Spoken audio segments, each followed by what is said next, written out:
with our group's mission statement to make technology available to as many individuals as possible, regardless of their household income.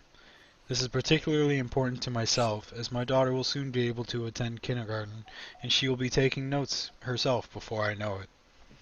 As technology advances, an essential part of our society's growth is the reduction of costs to improve the lives of more people as technology becomes more available. Our hope is to do our part by producing this product. Something all students need is access to materials, a barrier that lower income students may struggle with. We want to level the playing field so that any student can have access to digitally taking their notes instead of only those who can afford it.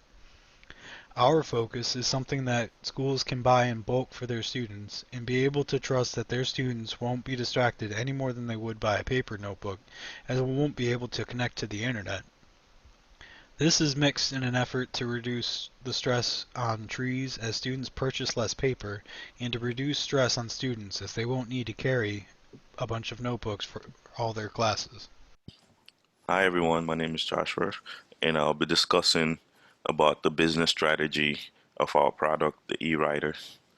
Like Chris Larson said, the reason behind this project is to make technology available to as many individuals as possible, regardless of the household income or the financial status. This aspect of our senior project puts our supply chain and marketing skills to the test. Our first approach in achieving this goal is to make the e-writer user-friendly so it can attract wholesalers, retailers, and most importantly, the primary users, which are the students and the teachers. So that way they are not struggling to adapt to this new technology. We're going to make it as simple as possible. And our second approach will be making the e-writer affordable. That is, it will be listed at $100 or less, and that will be cheaper compared to similar products in the market. And I believe that will also attract more people to this product because you want to have, when you buy something similar, you want to have you want to make it cheaper but with better quality. And also we'll create a strong partnership with the key suppliers for the custom product, so that way we are not spending more money on the components in making the product and then we end up making no profit, because the goal of every business is to make profit while delivering the right product to the public. For the e-writer, we used the Libra Renegade single board computer. We decided to go with a single board computer because you can get very good performance for a low price and have very low power consumption. The Libre has a quad-core Cortex A53 processor, quad-core Mali 450 graphics processing unit, 4 gigabytes of DDR4 SD RAM, 32 gigabyte micro SD card, which is upgradable. You can have any size you would like for that. Out of the box, it comes powered with micro USB power and has HDMI 2.0 that can support up to 4K. The e-writer comes in two models. One model with a 7-inch LCD display, which we have in our demo, and another model with an 11-inch Chromebook LCD display. The 11-inch LCD display we weren't able to get done for this project, mainly because of the shutdown. We needed an HDMI to DVI encoder because the Chromebook has a 40-pin connector instead of the HDMI that comes out of our board, and we were not able to order that part. Another feature that we wanted to have with our e-writer that was not able to happen because we couldn't order the parts because of the shutdown was to run off of battery power.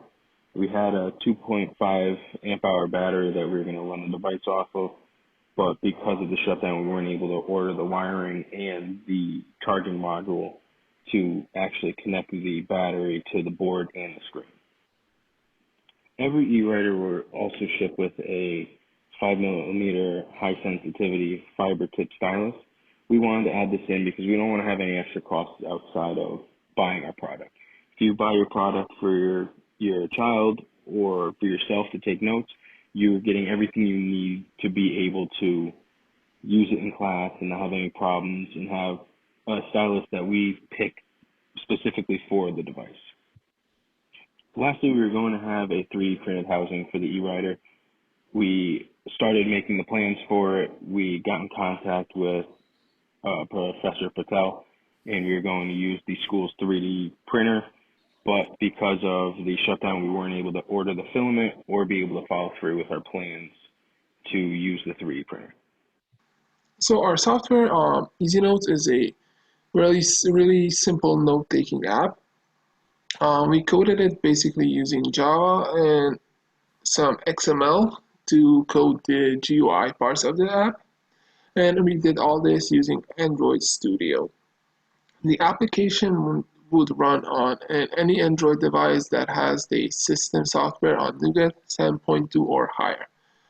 The program mainly consists of 4 classes. We have the draw.java, which is the class that consists of Android graphics like color, stroke, and bit, which is used through the application to adjust the bit, color, and path of the brush. Another class, which is called mainScreen.java, is the main screen of the app, and this is the one that opens when a user starts the app. Basically, you can see it on the picture. Is the first picture that says Easy Notes. That's the main screen of our app.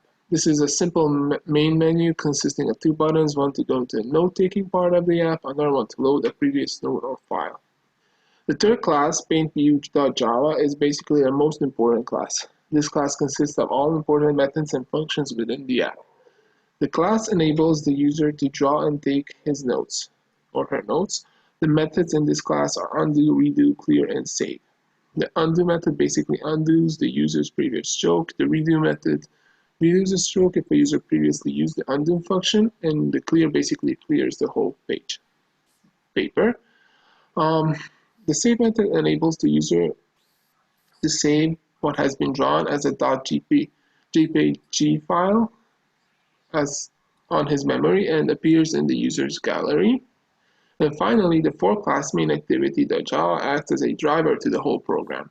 In this class, we have one method that asks the user for permission to save on the device.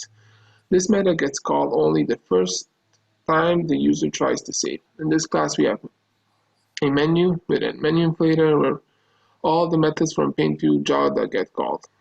This is one menu button for each. There's one menu button for each function respectively. Also, there's a couple of extra menu options such as a color picker and a brush size. The color picker uses an external library class called MBWarna, which is basically a color picker that is initialized in the method called openColorPicker. This way, the user is not limited in his color selection, and the user can select various different colors. As for the .xml parts of the program, they are mainly used to program the graphical interfaces for the main screen.java called mainScreen.xml and for the main activity.java called activityMain.xml. There's also a main.xml file where the menu options are coded. The menu.xml also uses a couple of drawable files that determine the icon of each menu. Hello, and welcome to the hardware demo for Group 1. We're going to start by plugging in the cables into the Libre Renegade. First the HDMI cable and then the USB to the USB mini on the touchscreen. We're going to plug it into the touch port, and then the HDMI goes into the HDMI port. Next, we're going to start plugging in the power, since we couldn't get the battery packs in time in order to set that up.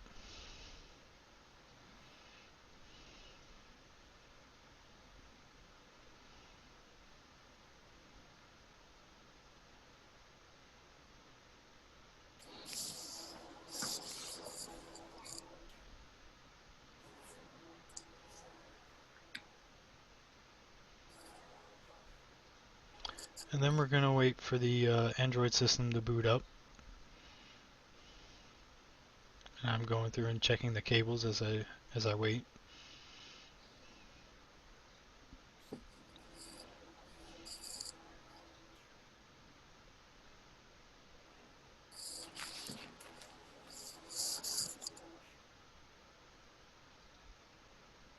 And it boots up, and you can see our app Easy Notes there in the corner. And then it launches, and then we can go into the software demo. So as you can see, this is the main screen of our app, the main menu. On the top, you can see the name of our app, which is Easy Note. We have two buttons, Take Notes and Load Notes. The Load Notes basically loads the user's previous notes, and Take Notes, if we click on it, it takes us to a brand new blank paper, we can say, and we can write on it whatever we want, basically. On the top of this page, we can see some user options, some buttons. Basically, we have a save button, a clear button, a redo button, undo, color palette, and a brush size, and a back button. A back button takes us back. As you can see, the take notes. So we're gonna go back to take notes part. Right now, everything disappeared because I didn't save from the previous state. Right now, I'm gonna show you how we can like write whatever. I'm gonna write just whatever right now, just for the sake of the presentation. If you click on the clear, it's gonna clear everything. If we do this, we can do a redo, an undo. It's gonna undo our previous moves, and then if you redo it, we're gonna have it back, basically as everything else. We can clear everything right now. The color palette basically opens a color palette, and we are using external library for this. We thought this option will be much better because this way the user can basically choose whichever color they want. So let's say green for this case, and as you can see, it's going to change the color of the brush. So let's clear that again. This is basically just changing the size of the brush. Right now we only have one size for the sake of presentation. So yeah, it's a much bigger brush size. If we save it, it's gonna say that it's saved, and it's gonna go to the user's gallery option. And that's basically it. Okay, very nice. So my quick question is, how much affordable the e-writer comparing to the existing one in the market?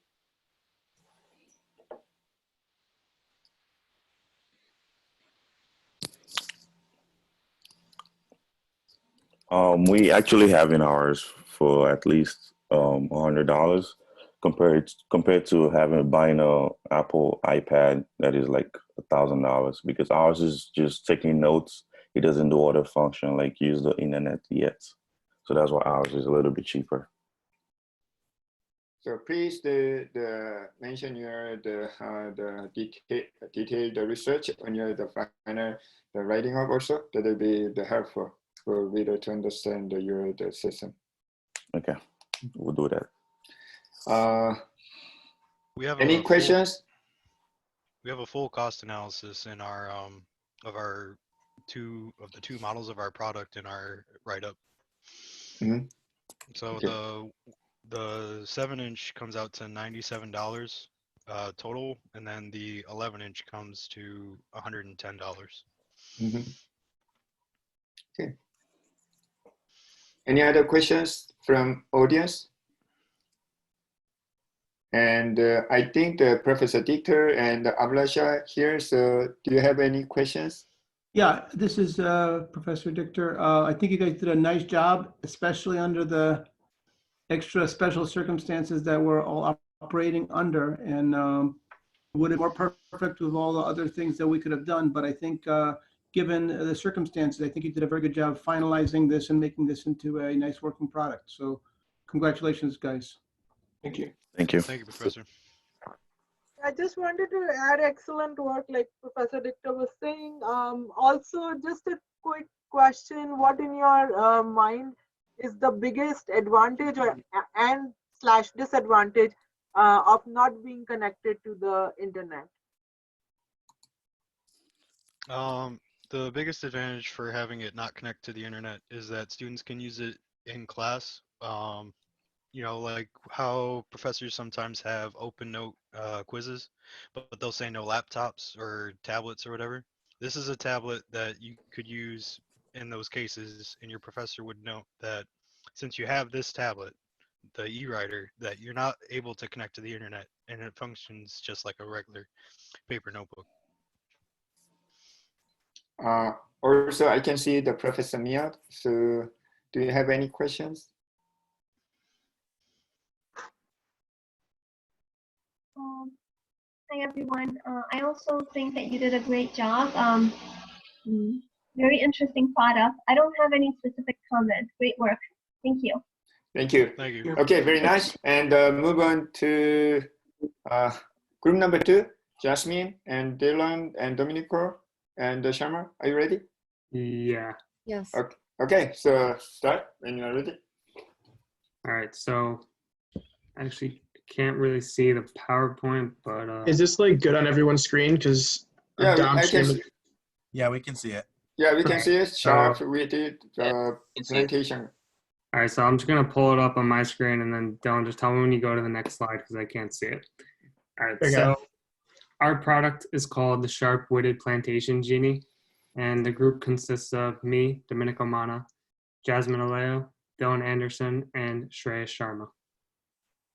Next screen. So technology is advancing very rapidly. We have facial recognition based doorbells. We have smart locks that can be controlled via apps. We have robots that will vacuum your rooms with the touch of a button. Basically, technology is constantly improving. And we wanted to see if we could utilize this constantly improving technology in order to simplify houseplant maintenance. So when we sought out to do our senior project, we sought out to have this one objective in mind, and that was to design a system that automated houseplant maintenance. We wanted to design a system that enabled homeowners to have houseplants without having the hassle of needing to care for them. So the remainder of this presentation is going to talk about the product that we created and the results that we achieved.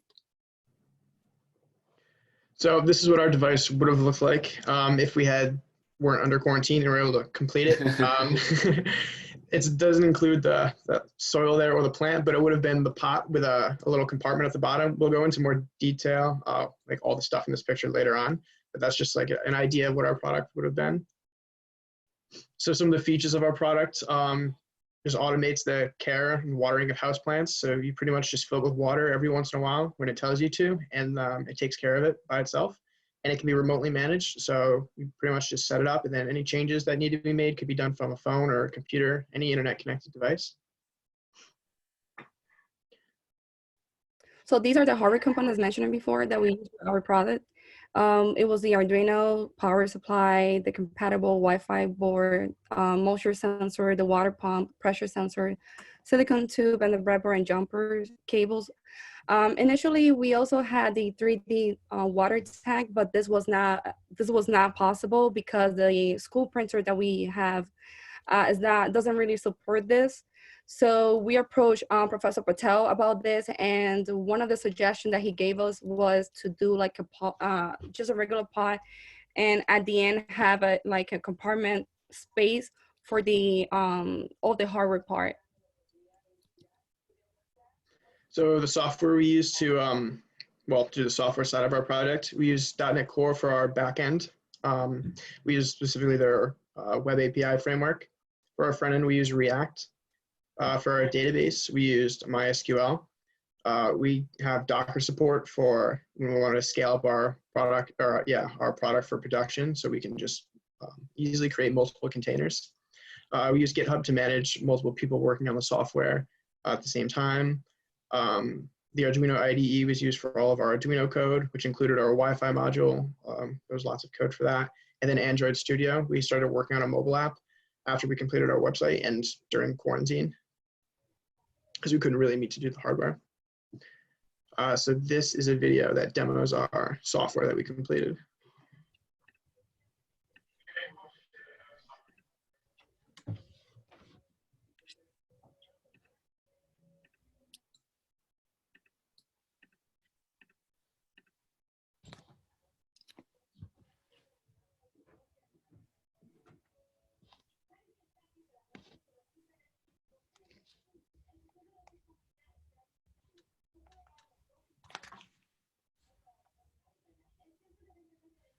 Yeah, can everyone hear the video? Because I actually can't. The same. Well, 1 second, guys. You can't hear it? No. I think I can fix it. Sorry. Okay, welcome to the software demo for our senior design project. So I'm just going to navigate to our website. This diagram that we have here is what our project would have been if we weren't under quarantine and were able to get together and finish it. So we have a pot here with some soil and a plant, and then at the bottom of the pot is a little compartment. Part of this compartment is the water tank, so it's full of water. And then the other part has our components in there. So we've got our Arduino here. A moisture sensor is up in the soil, which feeds the Arduino. And then based on the moisture level, the Arduino which is to water the plant. So we have a pump here that pumps water up and into our plant. And then down here is a pressure sensor, which detects the water level. So you can check it through the dashboard, which Dom is about to show you right now. Yes, so we're going to use an existing account to demo this. We're just going to sign in first. So with the dashboard, we can basically see all the devices that we own, as well as the plants that are being monitored. So if we look at one of the examples on the top left, for instance, then we can edit stuff like the device name.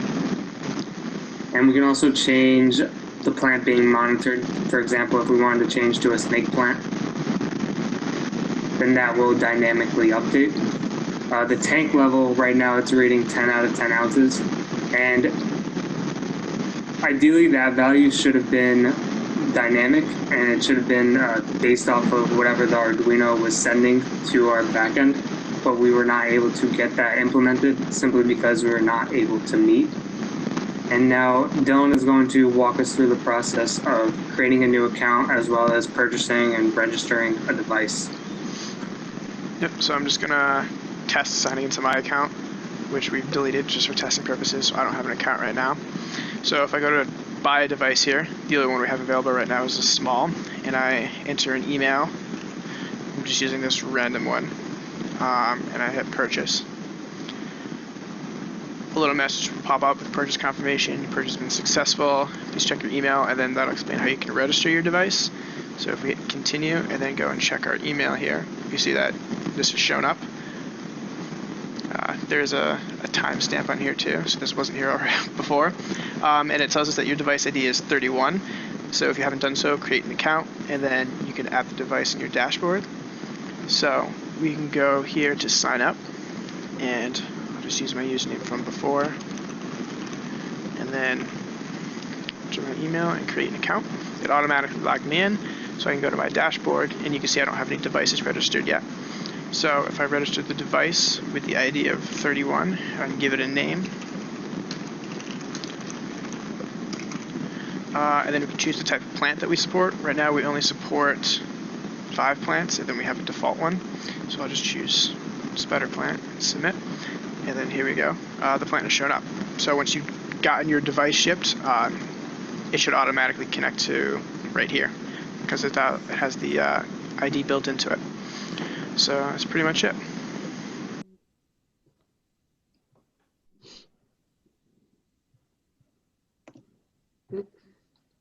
Okay. So here is the Android app. Means after we completed our web application, we moved to create an Android app. But due to the situations, means it's in our additional planning, means it's future planning, but we have time, so we started to creating Android app. But due to the situation, we can't able to. Somehow we managed to create the sign up page and then the sign in page. On the next means in future we are going to expand this to the mobile application also. So for the results for the hardware, to develop the prototype, we code Arduino according to our needs. With the help of the moisture sensor, we could be able to measure like exactly the modified level of the soil. Also, with the help of the pressure sensor, we could be able to measure modified water level of the bottom of the pot. As you can guys see on the left, we have the connection of all the hardware. The Wi-Fi was missing because one of the team member had it in their own house, and we could not be able to meet after the spring break. But ideally, we were trying to achieve to have the soil moisture sensor is connected to the analog pin of the Arduino to provide the moisture readings of the plant. As you can guys see on the right side, these are the readings.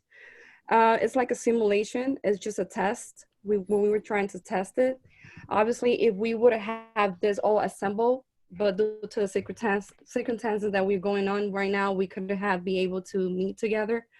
But if not, this would be the readings according to of the plant.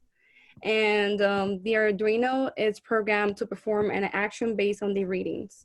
Also about the water pump, it was connected to one of the Arduino pin. In our case, it was like pin 13. And this was used to pump the water from the tank. Oh, and this, in our case, since we changed mine, it was from the pot. Yeah, so these values that you see on the right, the water level and the moisture level are coming from our pressure sensor and the moisture sensor. So you can see it's part of a JSON object. So that string gets sent to the Wi-Fi module, which you can see in the picture there, through the Arduino's built-in serial communication. And then the Wi-Fi module takes that string and adds it to a complete JSON object and sends that off to our backend so that you would be able to see it in your dashboard. We did test this functionality way back before we had this set up. So we were able to log in with our Wi-Fi module and receive back a token. So we know that it worked. We just never, after quarantine, we weren't able to put this full thing together. So the way our Wi-Fi module works, since when you get your device, you needed to connect to the internet. But when our Wi-Fi module was first started, you have to connect to the Wi-Fi module. It acts as a Wi-Fi access point. And then a website will pop up on your phone or device that you connect it to, asking for an SSID and a password for your Wi-Fi network. And then once you give it that, it will connect to your Wi-Fi network and then act as normal, which would be receive a JSON object from the Arduino and send it off to the backend. So our target audience is just general peoples, means it's for the home plants, and there are a couple of competitors available in the markets. Two of them we find, which is the Arduino Smart Kit, which costs $70, and other one is the water sensor kit, which is around $100. But they are not as exactly what we are providing, because some are just pouring the waters and some are just sending the notifications that means to pour the water. On the next screen, we are going to see our business plan. So here is the plan, our plan list. Our product cost per unit cost is around $66.27, which don't include the labor and maintenance cost, which comes up in the warranty. If you take the warranty, which we provide for 2 years, then the total cost per unit is around $90. On the next column, you can see the wholesale price, which we are getting the products, and overall the product cost is of $13 only. And if we consider the labor cost and the maintenance cost, the total manufacturing cost, which we lands, it's $33 around. So on the third column, with our first target is to sell, means minimum sale of 3,000 units. If we sell, means if we produce 3,000 units, then our the total cost for the 3,000 is around 97,200. And on last column, if we sell the 3,000 units, then our profit is going to around $172,000. If we deduct the manufacturing price from the whole profit, then our net income is going to be around 75,600 per on 300 product sales. That's it. And thank you. Any questions, please? Thank you. Very nice. So I already asked the questions. So any other questions?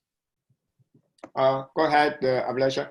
Yeah, excellent job, guys. And if the pictures were any proof of your device, the plants look very healthy in the pictures. So on that note, I had just thought, did you ever consider combining a camera in this module so that the user could also see how the plant looked in addition to your very helpful reading? We never considered it, but it is something that we could have looked into the future. I think the pictures is what made me think of it, honestly. It would be good to see, Oh, like a live picture? yeah. Oh yeah, Add- that could be a good idea. add That could show up on our dashboard. Yeah. Just Good. so you can, Excellent job. Excellent job. I'm sorry. I think we never considered it, but Professor Mahmoud, it was very hard to meet him. We just met him probably like 2 times. Yes. In one of those meetings, I remember he said something about that to consider like a camera, but then he said that it would take probably longer than a year. Yeah. And we just wanna- Okay. Yeah, I know you have to keep it, But yeah. that was definitely that was a suggestion that he made us. I It could remember. be part of the scope of the project, probably. Yeah. Yeah, I probably mentioned before, if you can see the plant that you are going to eat, that will be wonderful like that. So if you can put the camera, then the moisture, then eventually it will be delivered. Then you can eat for your dinner like that. Any other questions? Okay, thanks so much. Just a quick Oh, comment. yeah. Go ahead. Just a quick comment, guys. Good project. Well executed, creative. So I think you guys did a great job. And again, under the circumstances, you guys did a fantastic job putting everything together. Great teamwork. Thank you, bro. Thank you. Yes, same comment from me. Excellent work, guys. So very good project. Thank you. Thank you, Professor. Okay, very nice. So we had Professor Mahmoud also. Okay, so let's move on to the group number 3. So Dylan, the Panther, the Genesis, and Staple, are you ready? Yep. Okay, go ahead. So hello everyone. It's good to see you all after so long, even though it's through a virtual environment. I hope everybody is safe. So today we're doing our senior design presentation. So our presentation is related on a backpack that helps with people's posture. So we're calling it Packlt. On to the next. Yeah, so the goal of this project that we have was to alleviate people of their back pain and poor posture that is generally a result of them carrying heavy loads in their bags, and also like uneven weight distribution when they're carrying loads and all. And plus, like, doesn't matter what profession you're in, mostly you do have a backpack that you're carrying around, from students to professionals and all. So that's why we wanted to focus how we can help them with alleviating the back pain and the poor posture that is a result of the backpack. Next. So why a backpack? Oh. Why a backpack? Backpacks are used by everyone and anyone. They aren't only used for school purposes, but are also used for everyday purposes for many reasons. Backpacks are, what are the issues tackled? Back pain can be caused by many reasons, but one in particular is too much weight in one's backpack. According to WebMD, approximately 64% of students have reported that they have back pain due to weight of their bag. Posture is another thing that can be affected by an incorrectly worn backpack. The weight of your backpack and alignment of your backpack straps can cause you to have bad posture due to the fact that your backpack might be overweight, which can cause postural adaptations, also known as instability and inability to stand upwards for a long period of time. Next. So what's our plan? Our plan is to create a backpack with necessary sensors built in that will allow the microcontroller to send alerts to the user via vibration sensors that are built into the bag. The microcontroller would also have the power to send notifications to the user's phone. So this part was for Genesis, but I don't know if her microphone's working. Genesis, can you talk? Yeah, but you're very quiet. Try it again. It's not working.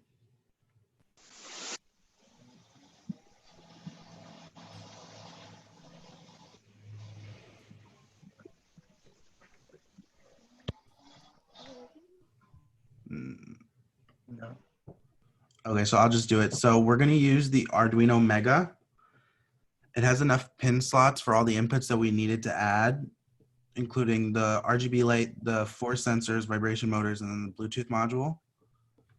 And then we're going to use the Bluetooth module, which is a BLE module, which means it's a Bluetooth low energy module, which means it doesn't drain the backpack, the power pack attached to the backpack, while allowing it to be connected to the user's mobile phone for long periods of time, which I think I did the calculations would be about a month or 2 months without having to charge the battery pack.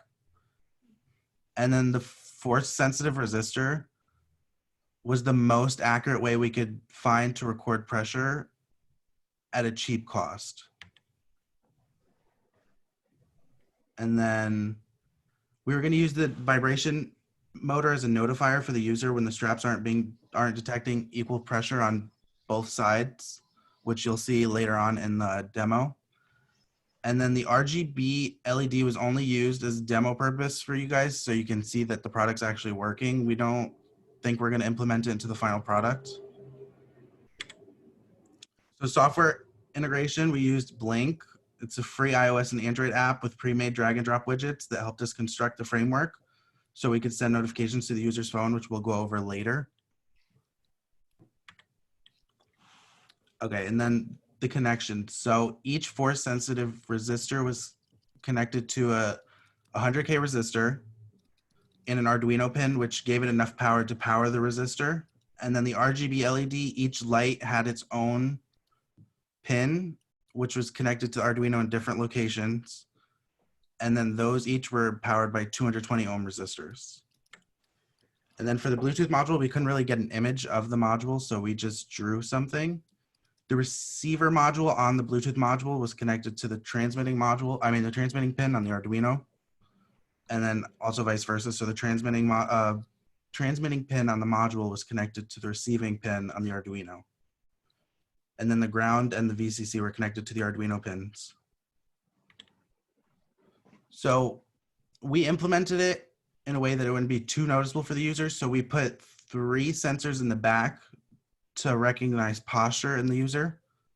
And then we put 2 sensors in the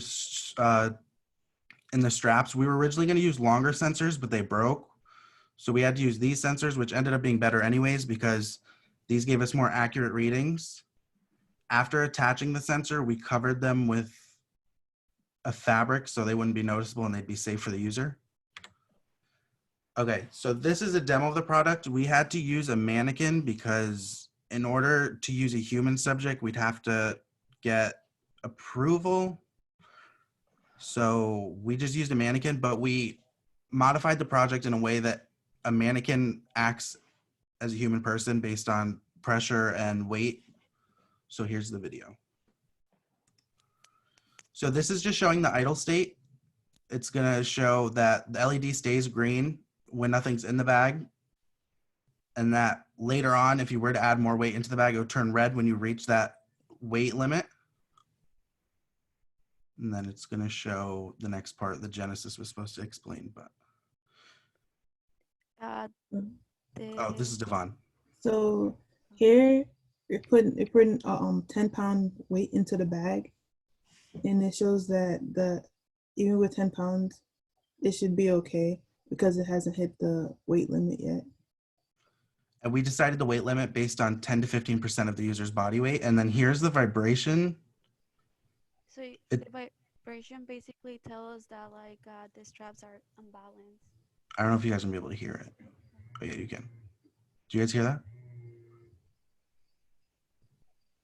Yeah. Okay. And then this is showing that it's gonna reach the weight limit. Let me just add more textbooks. The video wasn't picking up the red LED, so you'll see at the end it's like just faint. Very slight. So we cut it back to when we get it in focus.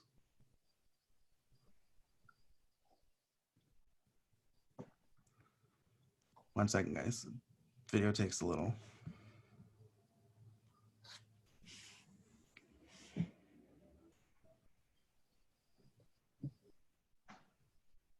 So it should show a solid red LED when the weight is at maximum. This is just for demo purposes because we've implemented notifications to the user's phone, which would work way better than having an LED flashing all day. Yeah, so basically we're not going to have an LED in the final product. So we don't want the bag to be too flashy for people to be carrying it and walking around with it. So these are the 4 notifications that we set up. So the first notification would alert the user that the force sensors on the back aren't detecting equal pressure, meaning that their posture isn't correct. So it's alerting the user to stand up straight.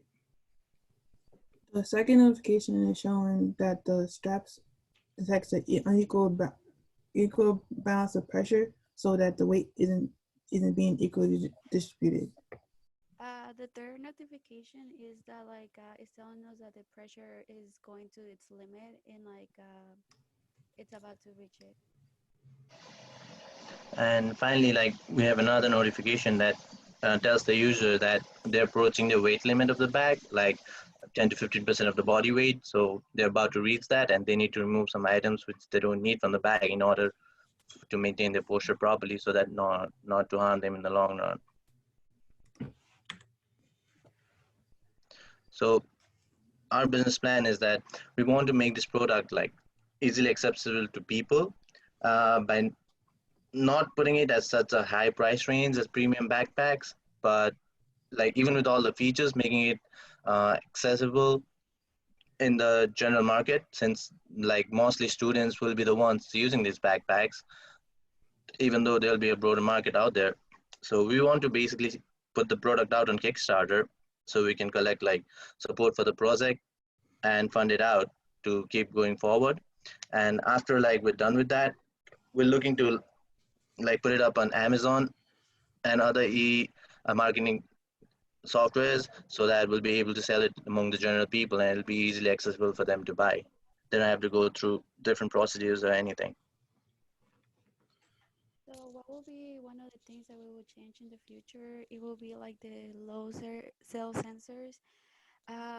These sensors will allow us to like monitor the weight consistently, but because in the backpack when we put them it weighed them a lot, we just decided just to go with the sensors. Another thing that would change in the future would be the accuracy. Although the current method is pretty accurate, if we could have gotten the load cells, it would have been even more accurate readings.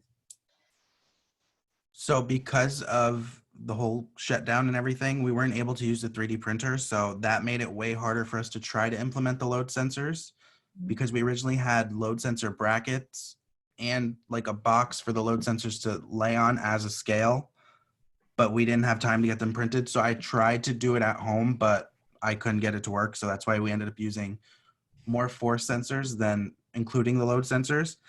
And then if we were to change anything else, I think we would probably make a better and more interactive UI for the software for the user. Yeah, so basically even what happened there was, so basically Dylan and Genesis were doing the hardware part and Devon and I were supposed to do the software part, but we were not able to develop a better software because we couldn't get the connections to the Arduino to set it up properly. So yeah, basically we like in the future, we're gonna have to make a lot more interactive software so that there'll be like actual reading of what's going on, how much weight is in the bag, and not just like the notifications, but they can actually see the weight, what's there, what's not, and so on. That was it. Thanks so much. So questions, I already asked a question. So a quick question, is it built-in or the need assemble? It was supposed to be built into the bag. Built in the bag. So you need to contact the backpack company to that's what I'd like to suggest. Yeah. We have the most of professors, so please just ask clear questions. You don't have to raise your hand. So unmute and ask a question. I just wanted to comment, very nice detailed work. Good job, guys. So everything looks very proper.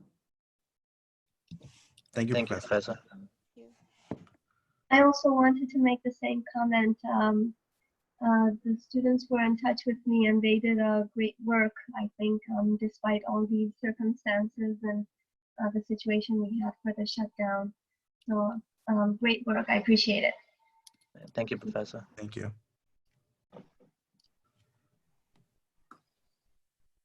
Any other questions? One more excellent work, that's it. Yes. Thank you, Professor. Thank you, Professor.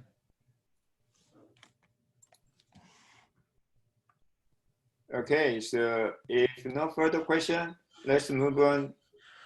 The group number 4. Are you guys ready? Yes. Group number 4, the Hussein, the Maher, Mohammed, and Ahmed. Okay, good. Let's start. Can you see the presentation? Very nice. Clearly. Yes, wait, I guess.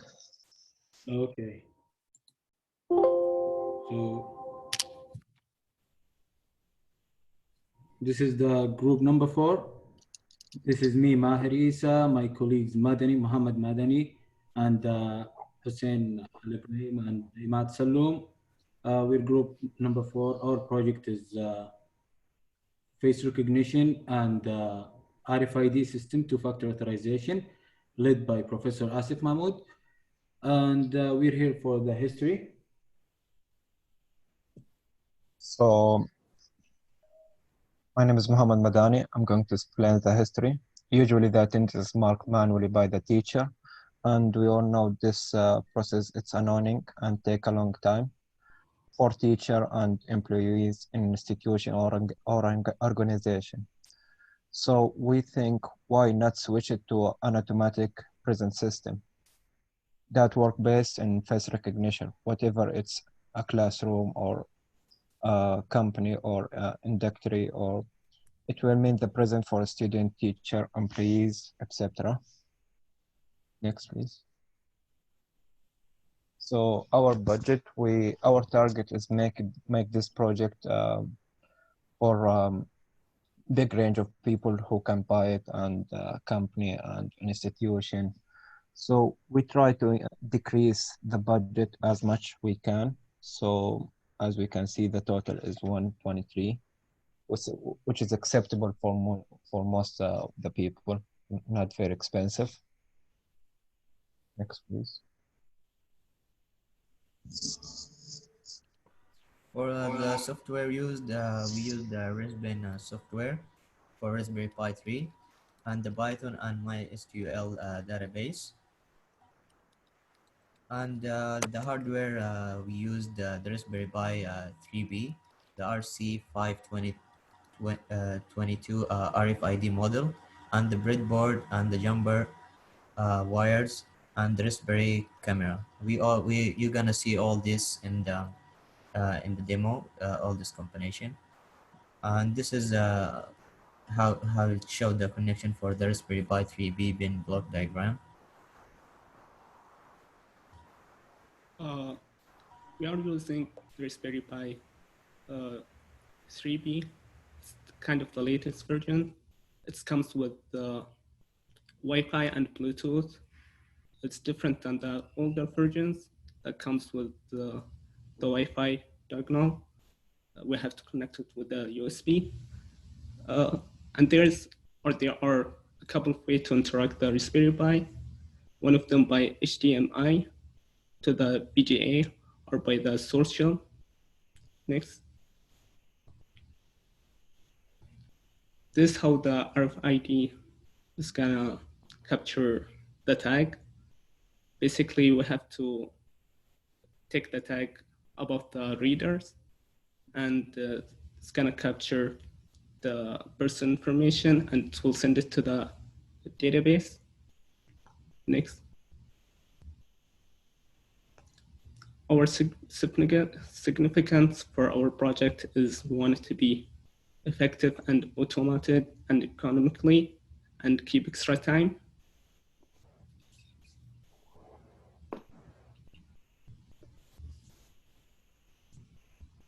Hello. Yes, we have faced many problems especially with this circumstances we have now. So one of them also downloading the library, the Python and the library for the Raspberry Pi, because I'm using the OpenCV for face recognition. So when I tried it to download it, the Python did not, it was not being installed. So every time I do this process, take me like 3-4 hours. And every time the Raspberry Pi is lagging and it does not download. So, and then I reached Professor Asim Mahmoud. He suggested me with a couple of solutions. So, and then I formatted the Raspberry Pi and downloaded successfully. So the version of the Raspberry Pi and linking the database with Python. So we already done the database, and we linked it to the RFID. But for the lack of time, we could not do it for the face recognition though.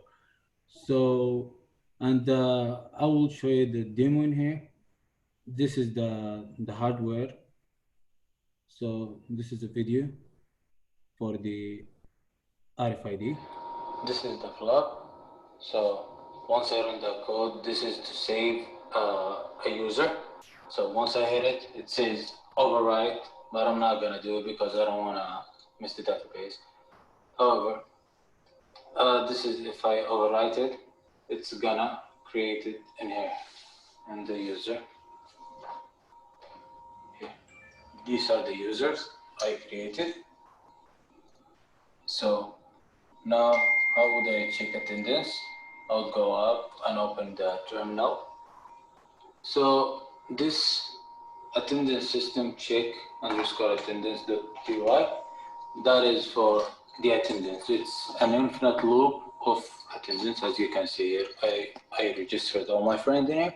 So record this one, record that one too, record this one too, okay, this one. See there, as you can see here, now 24 time it's been recorded, and with the time of the attendance, and these are the ID. These are the ID of the, as you can see here.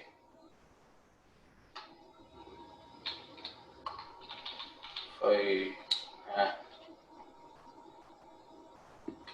I go up, so when I created this is the time I created the user. This is the names of the user, and these are the RFID unique identification number, and this is the primary key of the ID. So whenever you see one, that's referred to me.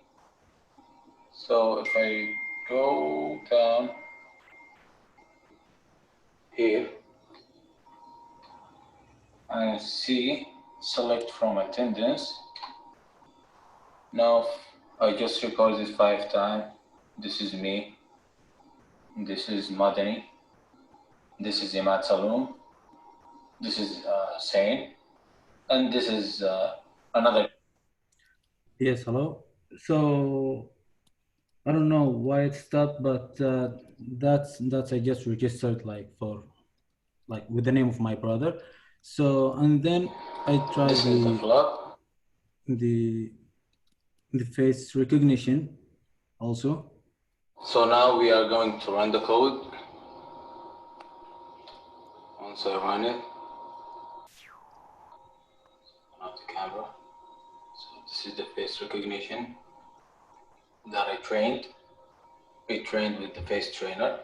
I have a bunch of images that I downloaded from internet for many actors, and a couple of pictures of me. And this is my friend here. Now we'll see if it's going to recognize him. See?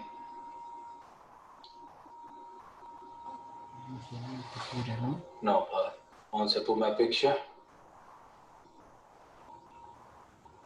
it's not the perfect one, but you know, something kind of close. And once I close the application, the command windows, the command window, it does save the last picture, it said the last frame. So, and then I can find the last frame over here. This is the last frame was taken. So now what I'm gonna do, I'm going to rename it. For example, 22, and then move it to images. That's for face trainer. Then goes back, and then run the face trainer. Starting comments.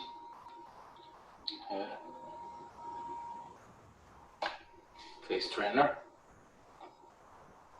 So the pictures of me, some of the actors, and gives him an ID also. That's it. That's it. That's for the face recognition.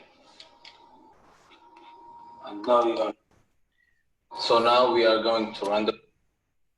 So in conclusion, with the circumstances that we have now, I could not we could not connect the face recognition with the database to then create a code that connect the RFID with the face recognition, because the face recognition return a name, and the name should be collected from the database, and then from the database compare the name with the ID number or with the user ID that we showed, like refer to a name. So if they are matched, it would be present. And also I would like to share the database that we created with Grafana, if it's possible. How to share the database?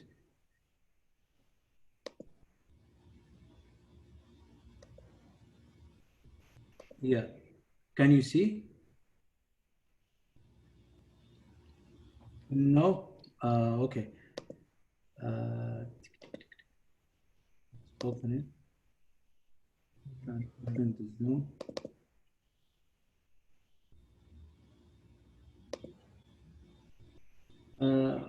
Anyway, I created the Grafana and connected to the database that we have. So we have a Grafana localhost database. It shows the attendance, as we can see it from the command when I enter the database. When I go MySQL -u root -p and enter the password, it shows me, like when I say select from attendance, select from user, it shows me the user that I've created and also the attendance of the users and the identification unique number and everything. It shows me in a website that for the local host. So, and then the next step that we have also to run it, like it's not going to be a local host, to make it like a web page. So also this, it's going to be in the future. So, and this is pretty much that we have done, but we could not, some of the problem that we have also the communication, because we face problems that it's difficult to solve, like with just communicating with each other. We have to be in the same place as a group, but we had this problem. And now with the future work,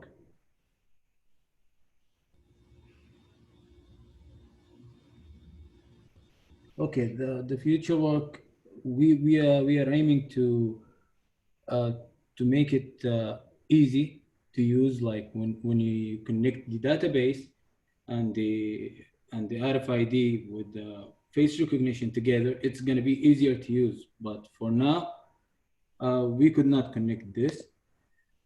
So, and that is going to be for the future work, since the big circumstances that we have now, it's lacking us. And that's it. Any question? Okay, very nice. So I have a couple of the quick suggestions. First one is when you design your budget plan and the business plan, and so please consider the things that I mentioned, not only just the product, the price, but you can consider profit, marketing, and also mass production. And the second suggestion is please create the scenario, like the use cases. You focus on the technique, the face recognition, and the RFID, and the implementation and database. But from a customer, if we don't know much about the behind the technique, but you should have like how to register the new user, new face, and how for example, the teacher can use your system for attendance check, or how to use the retailer shop for the customer, something like that. So please design create the scenario use case for your product. That's a very nice one. And any questions? Appreciate it. Just wanted to make a comment. Overall, it was a very, very good effort. You guys had the RFID working and part of the face recognition also working. I know it's challenging, to put it on a, microcontroller to have everything be coordinated. So, but you guys came very, very close in putting everything together. So a very good effort, very good job. Thank you. Appreciate it. Thank you. Again, I think I want to just echo Professor Mahmoud. You guys did a very good job. I think it would have been really a perfect job if you had the ability to get together and work under normal conditions. But given the circumstances, I think you guys did fantastic. Thank you so much. Appreciate it, Professor. And I think the Sarosha is here. Do you have any suggestion? No, I'm here. I'm here. I think it's a great effort. I mean, everybody realizes that people are not able to get together. And I think given the constraints they have done, they showed everything on the screen as to what they were able to implement. So I think it's a good job. Thank you. And Abdul Shakur, are you here? Yes, I'm here. Do you have any suggestion? Well, I've been listening to all the projects so far. Great work. So, I did not comment because I heard already what I want to say. So every one of them did a great work. And thank you to all of them. Thank you. Thank you. And last call to ask a question. Any? Okay, so let's move on. Group number 5. So Fatia, Gabriel, and Mahdi, and the Prashana, are you ready? Yes. Okay, go ahead.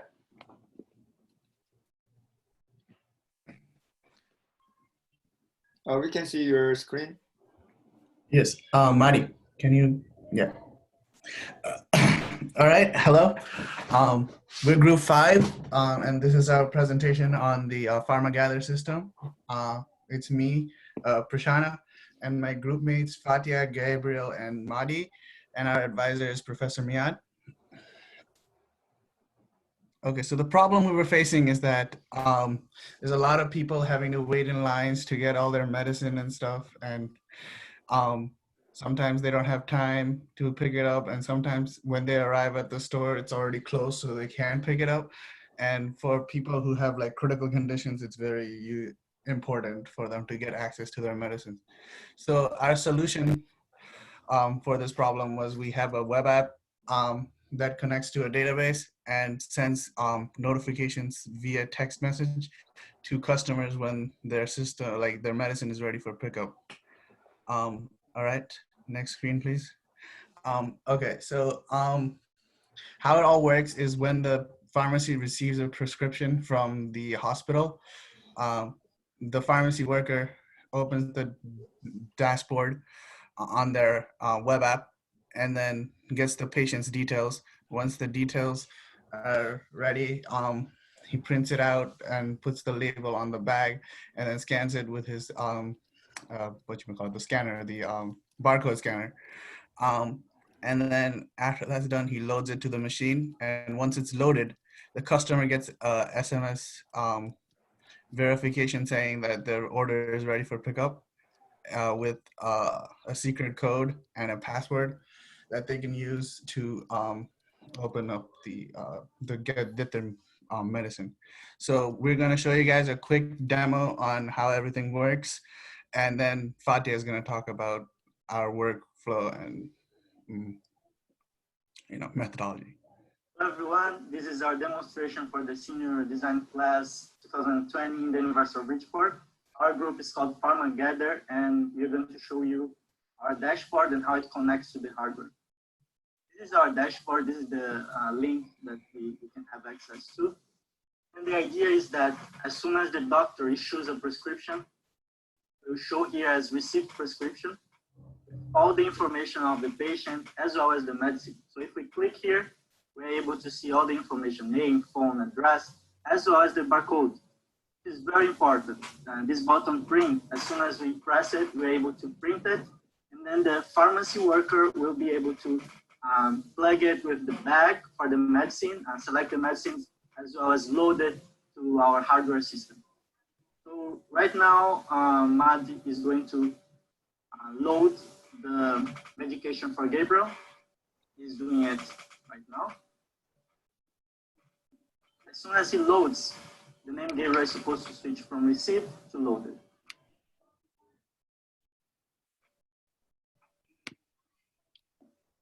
Okay. So as you can see, it went from received to loaded, and I also received an SMS which contains the secret code. Okay. Okay. As Gabriel explained, after the pharmacy worker printed the information, they have to pack up the prescription and attach the barcode. So I'm gonna load another prescription. This is for Fatiha, and also the barcode is attached. So loading process is easy. I have a barcode in the scanner. I just scan the barcode, and the system going to open one of the hooks. So in this case, there is no human error. I would not hang to the run hook. So I'm gonna just hang the prescription, and then it's hanged. So Fatiha gonna get a text message and receive the secret code. So I'm gonna ask Fatiha to explain about our multi-factor authentication, and then I'm gonna switch to other side of the machine so you can see the pickup application. Hello everyone. Yes, so as Mehdi said, as soon as my prescription was loaded, I have received like a text message here. I don't know if you guys can see it. Okay, it says, "Hi Fatiha, your prescription is ready," and that's my secret code. So in our system, we are using like a authentication system, and that means that we are using two like steps to authenticate the users. So the first step will be by sending the user like a secret code, which is like Mehdi gonna enter now 61493. All right, so I'm going to show you the other side of the system. So this side, as you can see here, this is our GUI. So people can enter their passcode. So I'm going to ask Fatiha to tell me the passcode. It's 61493. 493. So if you can see the screen, I'm gonna hit enter, and as soon as I hit enter, Fatiha is gonna get another password. Yes. You see here, I have the text message. So this is the second authentication process, which is like asking for a password. So it is my password is 3269. So I'm going to hit the password 3269. So as soon as I hit the enter, it should release Fatiha's prescription, and I can take it from this open slot right here, and it should be Fatiha's prescription, not other person's. So I'm going to hit the enter, and as as you can see, it is released, and you can verify that it is Fatiha's prescription, not other person. Okay? This is a real-time system. So as soon as it comes from received, it goes to loaded, and from loaded to picked up prescription, which is the case of Fatia. Thank you. Thank you. Okay, Hello everyone, this is our demonstration for the system. go ahead. Okay, hello everyone. So our project,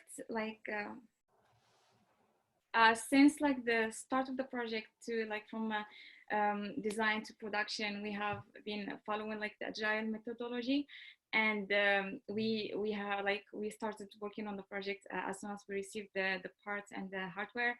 And these pictures are from the winter break. During the winter break, so we used to meet twice a week, and maybe we meet 5 times. And after the confinement, it was good that we have a very good agile platform called Trello. So the Mehdi was the Scrum Master, and he used to split roles on us, and then we have a sprint of 1 week to complete each task. And we have used for that can you go next, please? Okay, so the tasks that we have to do are in the backlog list, and then once it is assigned to each one of us, we Mehdi was moved to the sprint backlog, and then when we start working on each tasks, each one of us has to move his tasks to in progress list, and then once it's done, we move it to a done list. And Mehdi, Gabriel will talk about the architecture of our project. So just like a vending machine, we have many interfaces. So we have 2 interfaces with different user cases. So for a customer, he goes to pick up his medicine, he'll see the screen, the LCD screen that Matt was showing us in the demo video. As soon as he types the password and he's able to pick up the medicine, the bag is dropped, and he picks up the medicine. This is the customer interface. For the pharmacy worker, he's able to load, as Matt did with the barcode scanner, and then he has access. He can keep track of all the medicines were loaded, were received, and that's very important for our project. Next. This is our final prototype. In the left side, you can see the LCD screen. This is the interface with the user. The user goes there, types in the password he received in the SMS. And then in the pharmacy side, which is the right side, we see all the solenoids which are connected to the bags. And as soon as the user goes there to pick up his medicine, the bag is dropped. So we see a slot in the bottom right for the barcode scanner, as well as all the medicines that we have grouped. Next. This is our hardware. We used LCD screen, we used the Raspberry Pi, and 4 solenoids. These 4 solenoids represent 4 medicine bags which are stored there. For the future, we can increase the number of solenoids or even use robotic arms. Next. For database, we have used the local database SQLite and the global database. The local database was used to minimize all the efforts that we could put towards our global database. Next. Okay, so for our system, we use these technologies. We are using Raspbian for our Raspberry Pi operation system. We use Python for all of our applications. For our web application, we are using HTML and vanilla JavaScript. We are using SQLite for local database, and implementing our cloud database on Google Firebase, and we are using Tkinter for GUI, and we are using SMS API as well. So from the beginning, we have difficulties for obstacle these difficulties. We came up with creative ideas. These are a couple of these features we are implementing the system, like centralized architecture using Firebase platform, error-proof loading process, multi-factor authentication and modulated release system, and also our local database design, which Gabriel explained it. And for our business model, we are planning to use SaaS models since we have all data centralized on cloud. So we are thinking, for example, for a pharmacy, we can just lend the machine and install for them for free, but we can charge them only for using our dashboard. So it is a software as a service model, which makes our marketing more attractive for the customers. So that was our presentation. Thank you for your time. Thank you, very nice. So my quick question is, please add the budgetary plan also include that will be included to your business plan, hopefully in your final writing, and also the congratulations, Mahdi. And any other questions?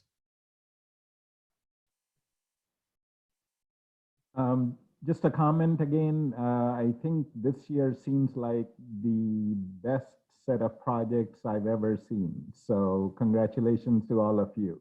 So thank you. Yeah, I also really like this project. I also am impressed by the many facets and parts that you guys were able to integrate, the nice security, all the different technologies. Just a terrific job. Thank you. Same here. I also wanted to comment and say that this is an excellent job. You guys got all the parts put together, which is really impressive. And I also like the idea of using, the boxes and the cardboards for showing the system and hooking up the prescriptions and releasing them. It was very creative. And since I believe that this is modular, so you can always extend it to as many prescriptions as needed for the pharmacies. Excellent work.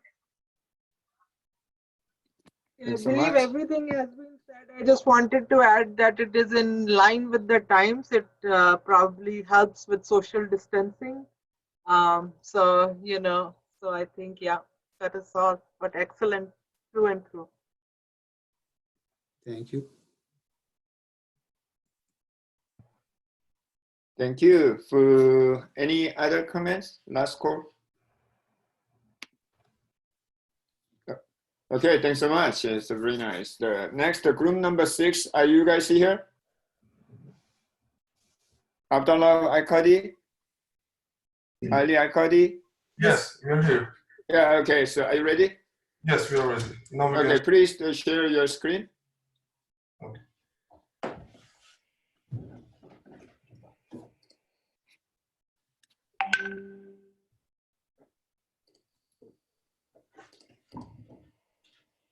One second, we are sharing the video.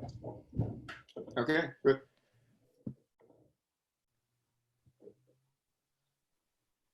Here is the video. Hello, everyone. Our senior design project is Smart Security System. My name is Khalid Al-Khaldi, and my teammates are Ali Al-Khaldi and Abdullah Al-Khaldi. We're going to talk about project dynamics, objectives, problem identifications, significance of the problem, background, methodology, results, acknowledgement, and references. Abdullah Khaldi is the project manager, and Khalid Al-Khaldi is the hardware manager, Ali Al-Khaldi is the software application. Our project dynamics is simple between the three of us. Here are the key objectives of our project. We wanted to use the Raspberry Pi to develop the project because Raspberry Pi is like a computer. We wanted to see if we can use IoT to control the hardware. Finally, we wanted to use a facial recognition system for security purposes. There are many attacks that happen in houses. House insurance goes up in bad neighborhoods. Hence, a simple, more secure system can help protect houses. Also, according to reports from FBI, we do see that overall crime is reducing, but there is still crime. Hence, protecting people is a big problem, and we believe a security system like this can be helpful.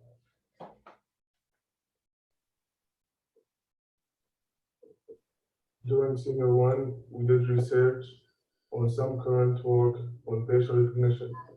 Here's a small summary of our research. More details will be in the final report in the literature survey section.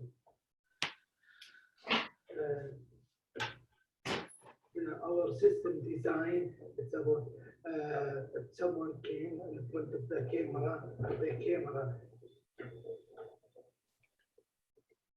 system design, our system design, someone came in front of the camera directly send the data to Raspberry Pi, and the Raspberry Pi, if it's recognize his face, it will be open the door. And if on another hand, it's the Raspberry Pi didn't recognize his face, it will be denied. I mean, it's the door doesn't open. This the first method we use face recognition. It's face starting for the capture the face, screening the future and completing to the face and the database. It's match find stand for who opened the door.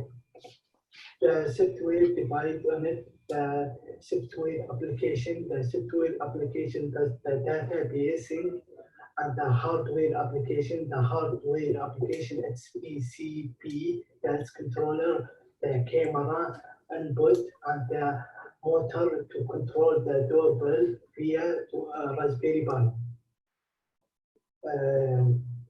Finally, we have Windows for the application that's in the future can be mobile app.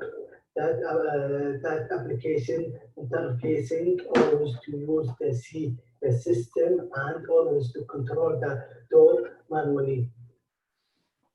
Here you can see the camera input and the filter detector and this boot map image picture, and here you add the face, and here lock, unlock, and here application start bots, and here the number of the people, and here the name of the people.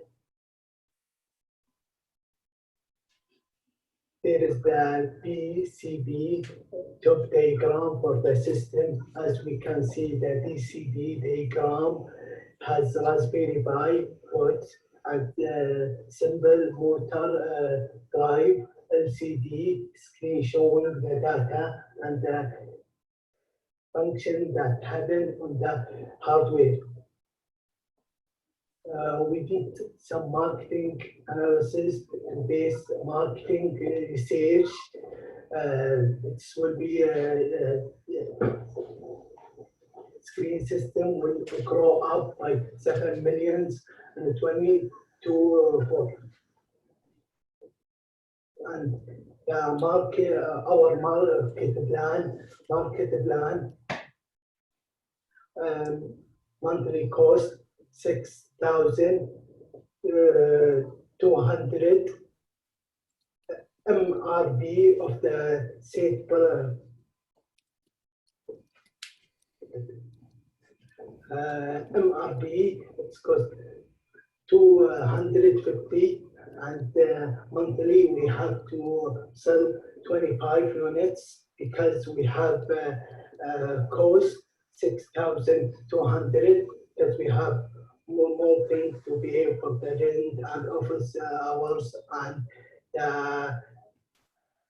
enjoying this.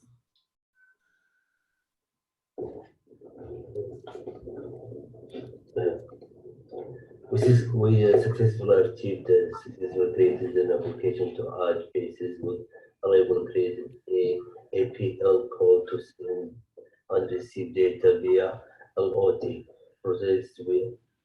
We showed that all technology used cheaply available Raspberry Pi. We also used a simple USB camera system to capture faces. The team invited and introduced a Raspberry Pi based security system. The system expects a video capture using a Pi USB camera, sending an API call to enable or disable a door function remotely. However, the image process function is very basic and it is easy to fall. The system, we are using a very simple camera at the moment. Using a special camera, we should be able to achieve better results.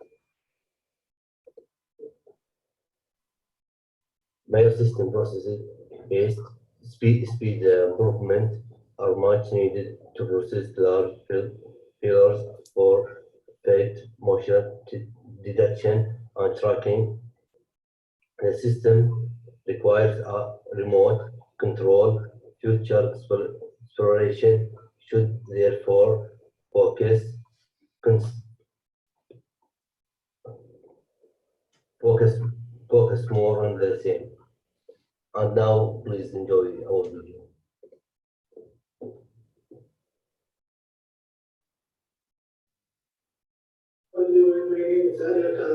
My name is Khalid Khaldi. We have a third partner, Abdullah Khaldi. He couldn't be here. And today we're going to show you the demo of our senior design project, home security door with facial recognition. So we will talk about the parts of in our project. First, we have the Raspberry Pi, the control of our project. Then we will have the speaker, which will announce the command of the door open or close.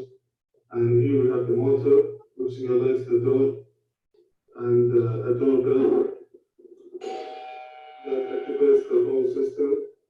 The PCB to handle the PCB handles all the power requirements from the AC and to DC and manages the power of the system.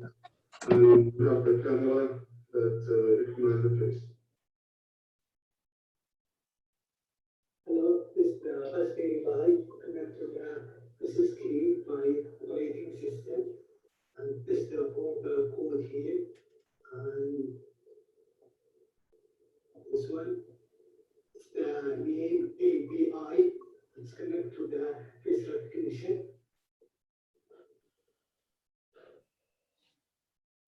Now we will talk about our application. It's written in C# using OpenCV library. As we can see here, we have two buttons for name control to lock and unlock the doorbell. Can you tell the system to add my face and my family face? We just have to add the face here.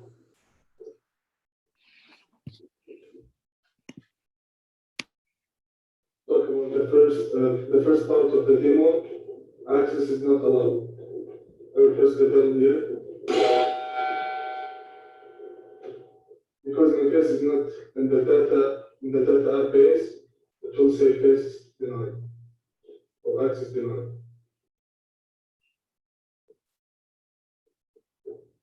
It's going to take about 20 seconds. Access denied. So now I will add my face here.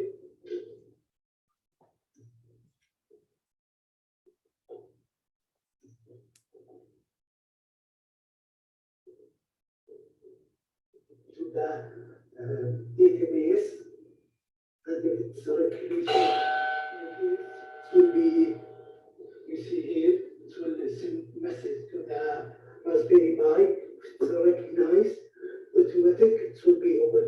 So we say here, welcome.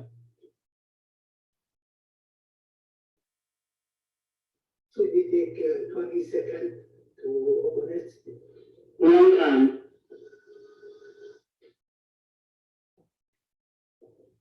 So this is our project. I hope you liked it. And if you have any questions, you can ask us. Thank you. Finally, we would like to thank our university for his work on the Department of Computer Engineering. We would like also thank Dr. Mahmoud and Dr. Lee for them support in this project. Thank you so much, guys. Any questions? Professor, sorry for the watermark. It's fine. Thanks so much. We have a good So, video we can put on YouTube for our project. yeah, okay. So I think it's a great job, much more the improved and the progress. I think if you have a time, you can the final touch and massage it to make the final product. So, but the most of functionality, I think you implement. So please add such a things in your writing up. So please mention about you can put more the effort to design and the use case and the final touch, and Yes, otherwise ma'am. it's very good. So question from the audience and the other professors or suggestion?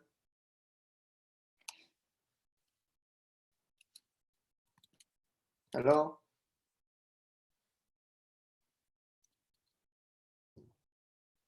Is it freezing? Or No, we can hear you. ah, okay. Any questions or suggestion? I'm sorry I had to step out, but since I came back and saw it looked very nice, good to see the functionalities demoed and good effort. Thank you. Thank you so much. Yes, very, very good job. Thank you. And once again, all groups did really fantastic this year. So congratulations to all of you. Thank you. So Okay, so we have 3 more groups. So group number 7, are you ready? Yeah, but I can't share it because it says somebody else is currently sharing. Okay, so now you can share. So we have 3 more, group number 7 and 9 and 7, 8, 9. 3 more the presentation. Okay.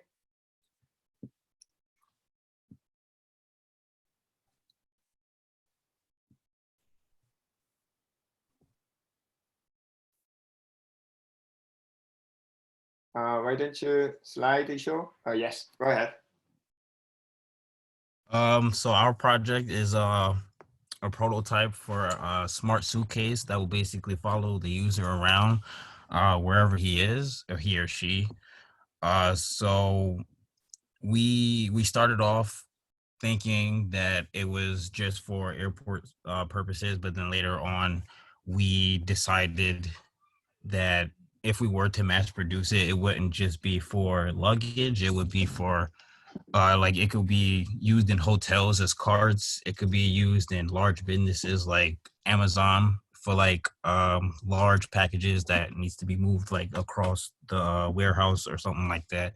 So that's what we're going with this project.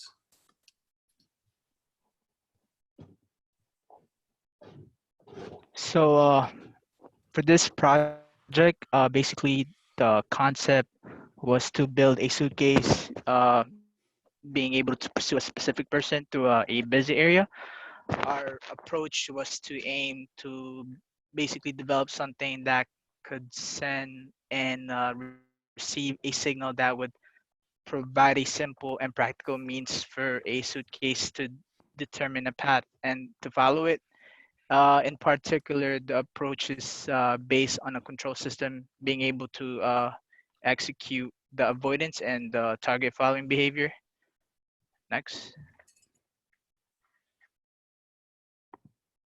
Uh, it's gonna have like 3 main functions. So one is to auto follow, the auto follow, hands-free control, and the smart obstacle avoidance. So it's gonna be a follow autonomously right behind you, and it will stay close and match your movement pace. It's going to be able to maneuver around new obstacles and people to get right back on track quickly. And yeah, so our objective is to develop a suitcase that is easy to be used and to be manageable by any person. A wireless system made of a transmitter part and a receiver part connected to the luggage. Nanga. So the hardware we used for our project was sensors to detect how far the user was from the luggage. Um, the servo motors were used for the two back wheels to pivot the luggage to so if you go left or right, it'll turn with you. Um, the Arduino board was the hub, so we used that and we coded it with C plus to get it to follow the user using centimeters. So if the user is like approximately 40 centimeters away or 40 centimeters or larger away, it will go closer, it'll move forward. And then if the user there's a threshold between 19 and 41. If the user stands between there, the suitcase will stop moving, it'll halt. And then if the user is close to the luggage more than less than 20 centimeters away, the suitcase will actually back up.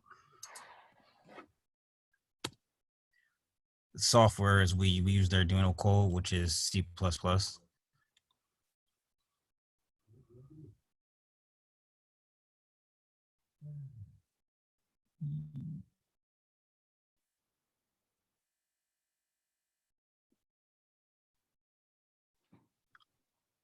Are you saying? My computer freeze, sorry. Okay. So the suitcase we bought, this the picture right there, that's our project. I didn't have the suitcase or most of the other things. I just had the breadboard, sensors, a servo, the motor, and the Arduino. So the Arduino came around. We rounded everything up to the nearest dollar. So the Arduino was approximately 33. The servo motors, both of them approximately came up to 20. The Arduino board came up to 16. We didn't use the controller because I didn't have an external power source, so I couldn't give most of the devices the external power source. In the demo, actually, the motor is actually moving pretty slow because it's not getting enough power because everything is being used off of the Arduino board power. The business concept of it is so the price of everything came up to 158, and we were gonna, if we were to mass produce it, sell it from 200 to 250, and then depending on customer customizations or personalizations, the price will go up. So charging ports, or depending on how large you want it, how much you want it to carry, things like that. And then, like I said before, we were also thinking about producing to large companies like Amazon and things like that, like grocery stores, just to have easy access to move things around the store without having to go back and forth so many times. And then this is the demo.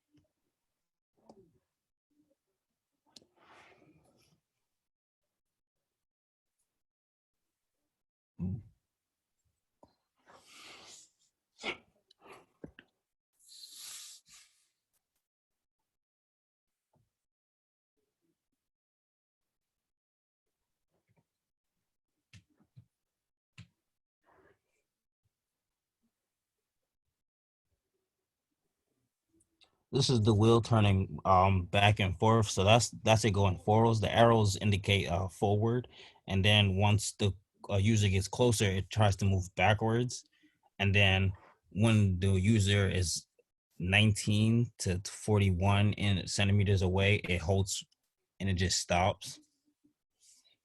And it's moving slow because everything is running off the Arduino power. So everything is running off of 5 volts right now, and I don't have nothing else to power.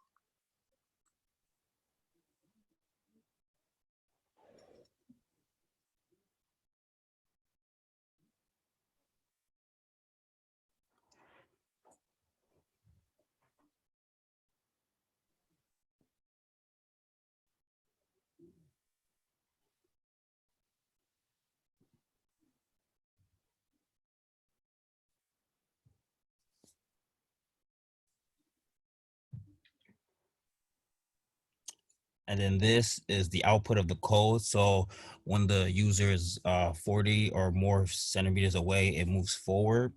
And then once you get closer to it, that's what standby is. It's when it's halting. And then when the user is closer than 20 centimeters, it'll move backwards.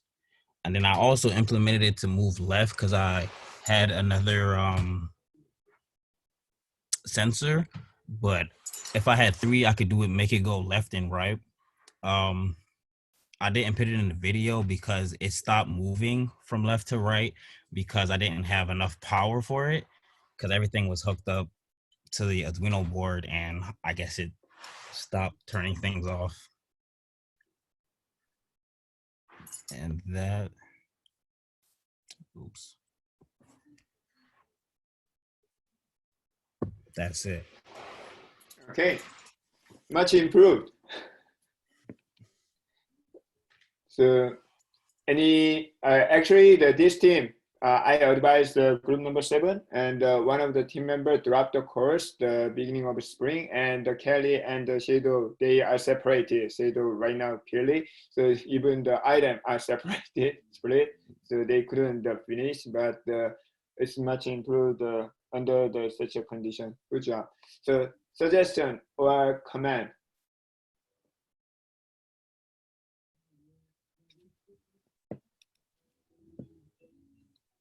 Who was the person who dropped from the group, Jankyo? His name is Daryl Stroud. Yeah, Daryl. Oh, okay. So just 2 guys finished it? Yeah, so they start with the 3, but spring the 2. Yep, Even the Shadow is right now in Pili. So okay. Yeah. The first semester there was 3 of us, and then the second semester he couldn't come back, so then there was just 2. And then after the coronavirus hit, we got separated and we couldn't really work together. Well, it's an ingenious idea, and you did some excellent work. I have to give you a lot of credit for doing the amount of work that you did to finish it up that way. Thank you.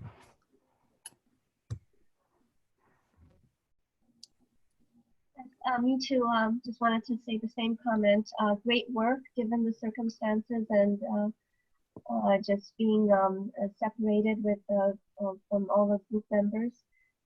Great work, and I think this is a very useful idea. As I just put in the comments in the chat box, I will be the first one to purchase this product if it's implemented. Thank you.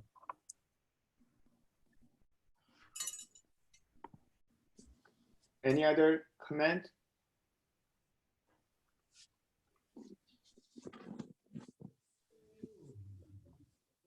Okay, so good job. And so let's move on. Group number 8, the Samir, Jonathan, Yusen, are you here? Yeah. Yep. Please share your screen. Yeah. And then start when you are ready.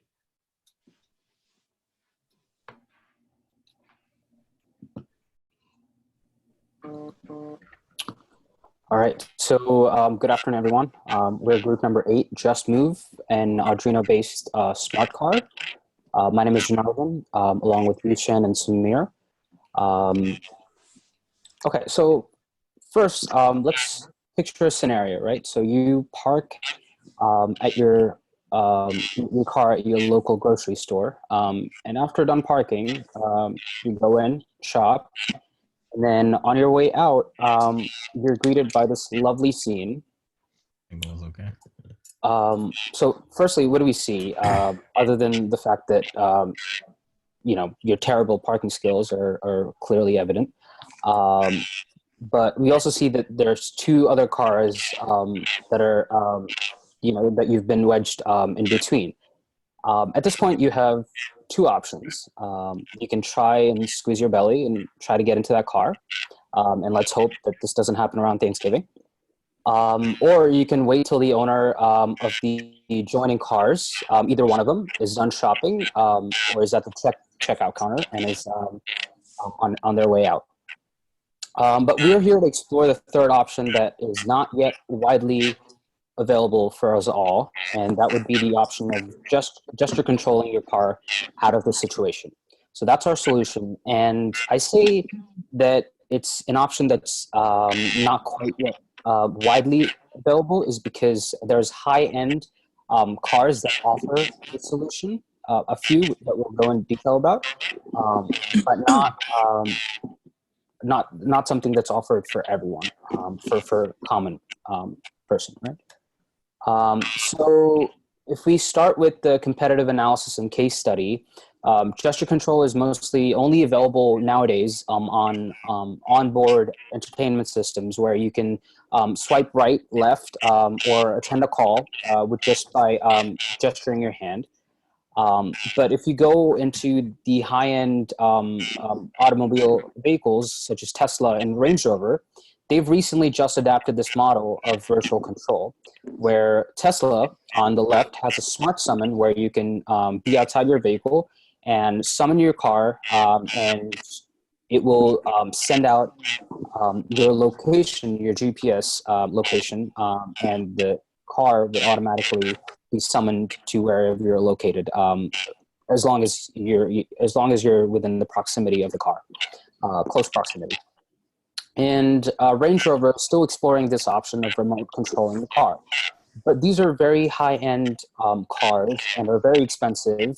And if we wanted to make this technology available for everyone, we had to make it less costly and very easily available for everyone. And so that's the reason we chose Arduino, because it's very cost-effective and it gets the job done.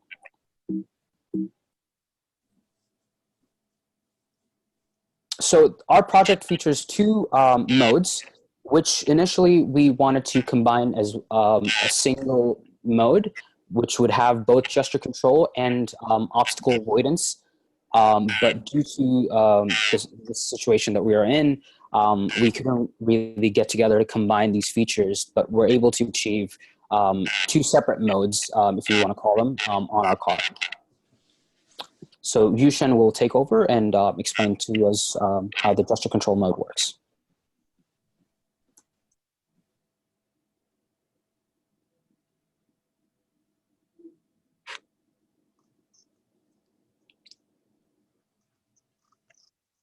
Yushen, you're there?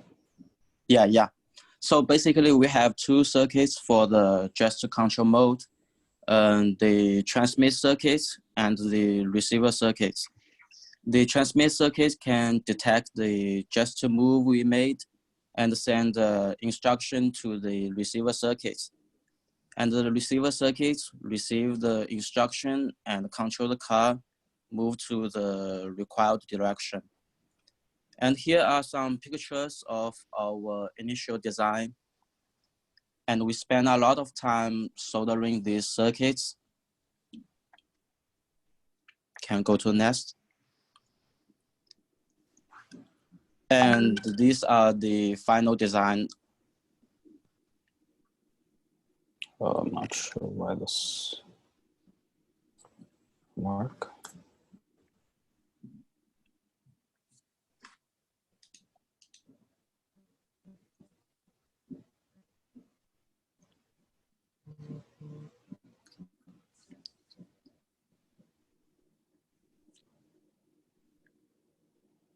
Just to recap, the gestures for our car would be as such. You gently tilt your hand forward for the car to accelerate forward, backward for it to go backward, tilt it left ways so that it turns left, and right for right. And if you hold it still, the car would stop in its position. Yushan, back to you. Can we go to the flowchart?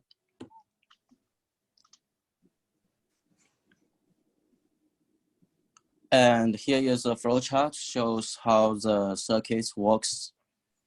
And first, we have a accelerometer to read the XYZ coordinates and send the coordinates to the Arduino.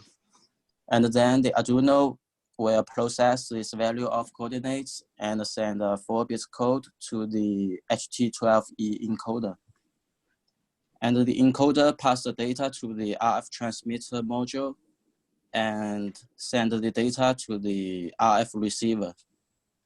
And the receiver send the code to the HT12D decoder and pass the code to the motor driver.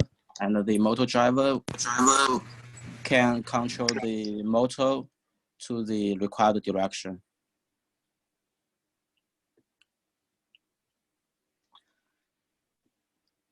Okay, obstacle avoidance mode. So basically here we have consists of 3 components: car frame, Arduino Nano, and ultrasonic sensor. So basically Arduino Nano sends pulse to the ultrasonic sensor. From there, sound wave has been triggered to objectify any sort of object which is in front. Once it objectifies, it echoes back to the ultrasonic sensor, where it records the echo time pulse and sends it back to the Arduino Nano, which records and help the car frame to stop immediately so that it doesn't get into any sort of crash or collision. The demo for the gesture control mode, which my partner Yushan explained, I'm gonna show the demo for that now.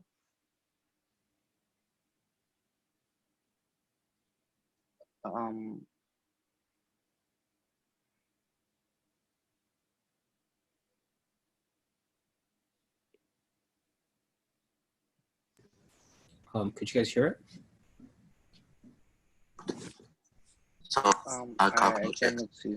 And there are 2 modes for our smart car. One is just a control mode, and another one is obstacle avoidance mode.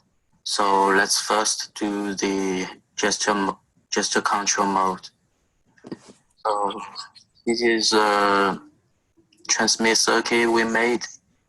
Let's start.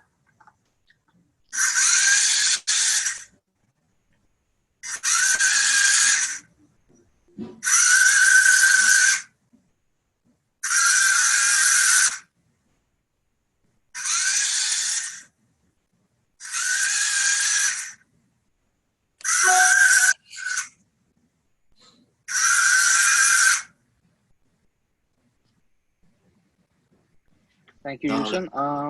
Now I'm gonna demo about the gesture. I'm gonna demo about the obstacle avoidance mode. Now let's do the avoidance mode. So as you guys can see, whenever it goes in full speed, but it senses any object or any sort of objectify in front, it stops automatically and senses its way back to the safest side as possible.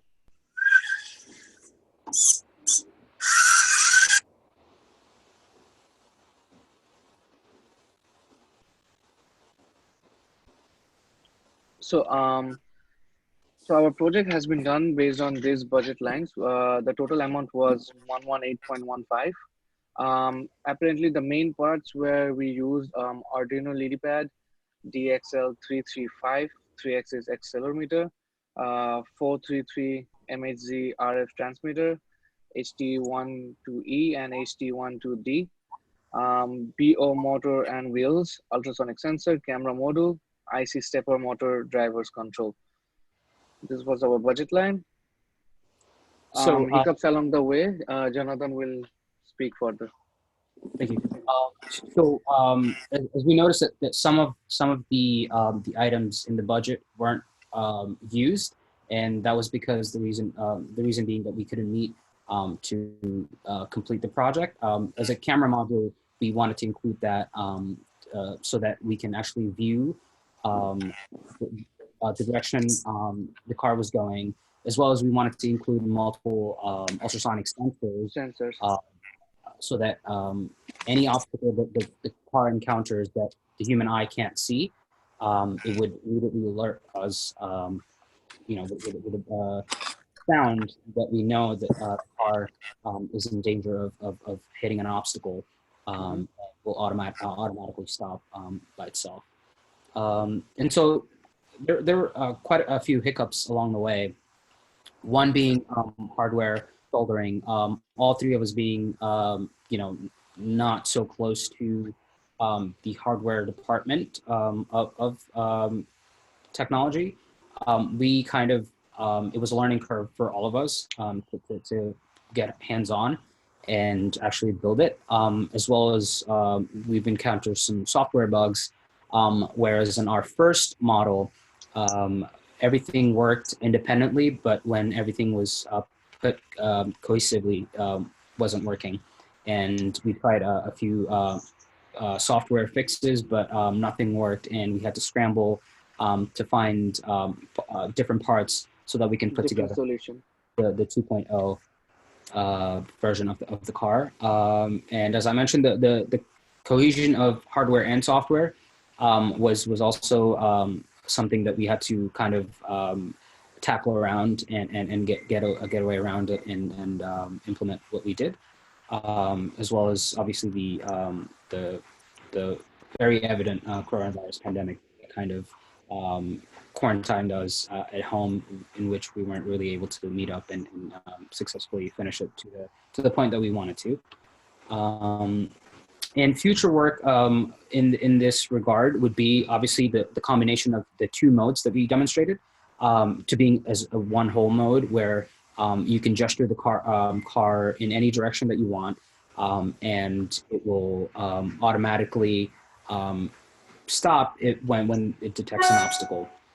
And the second being with land and real estate becoming a scarce commodity, we know that this can be a really useful technology where in parking lots, if they're really crammed, you don't necessarily have to search for a parking space. If you find a parking space, but you think it's really tight for only the car to fit and not for you to get out of the car once you park it, you can simply get out of the car, gesture your car forward and park it. And not only can it be useful in the outside world, but also at home. Let's say you come home back from work early than your significant other, and they really park really close to your car, and the next morning you encounter a situation, as we saw in the beginning of the presentation, you can simply use the option of gesture controlling your car out of the parking of your garage, and simply getting in once you've reached a comfortable position of the car where you feel you can get in, and drive manually. And also features and comforts of such nature will be easily and readily available, but they won't be as inexpensive as we wanted to. And one of our primary goals to try and do and show you guys with the project was that it can be very cost effective if we used Arduino. And an example of that would be Tesla actually uses about 14 different ultrasonic sensors around its car, and the range of each one of those sensors, the price range, ranges about from $80 to all the way about to $300 if it's a really sophisticated ultrasonic sensor. Whereas the ultrasonic sensor that we used is a lot less than what that would cost if we were to buy a Tesla or use those the ones that are readily available. And gesture-based technology, you know, we wanted to make this feel like a common luxury that everyone can have, even if not something that's going to be readily available for us in the near future. But certainly we hope to get that get us close with this project. Mhm. Thank you very much. Okay, thanks so much for the implementation. My quick suggestion is such a future work, please include in your the final writing. Okay, so definitely, yeah. With the comparison. Mm-hmm. Yeah. Okay, so questions and suggestion. So thank you so much for the good work, group. Yes, I think like you said it right. I mean, this product will be very valuable when you integrate two modes together, the gesture control and obstacle avoidance. They have to work hand to hand to have a full product. That will be a great work in the future. Thank you for all your efforts. Thank you. Thank you, Professor. Thank you, Professor. Yes, another terrific project today. So you guys are really winning the prize for best all-around senior project since I've been here. That's quite a lot. So good job. Thank you, Professor. Thank you, Professor. Means a lot. Great project, guys. Really like the concept, and I think autonomy is the future. And also one more thing is this can be incorporated. You can apply the same concept to a wheelchair where a disabled person is sitting and he can guide the chair to wherever he wants it to. So there are multiple applications, and I think the elegance of the whole thing is that it's a low-level implementation. You can scale it to different products. And once again, a great job, good idea. Thank you, Professor. Okay, thanks so much. So finally, the last presentation by the group number 9. So Al-Qadi, Mohammed Al-Qadi and Juadi. So are you guys ready? Okay, before we start, there are several very quick but very important announcement after the presentation. Please do not leave the room, and including faculty members. So because I have a couple of things to mention. Okay, go ahead. Yes, we're ready. Yeah, you can start.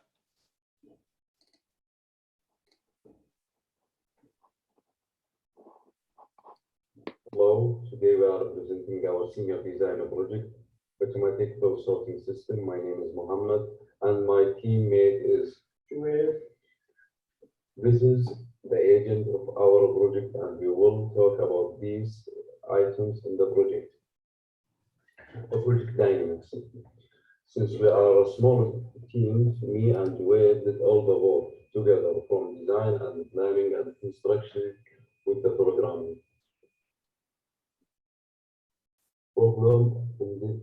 Problem identification.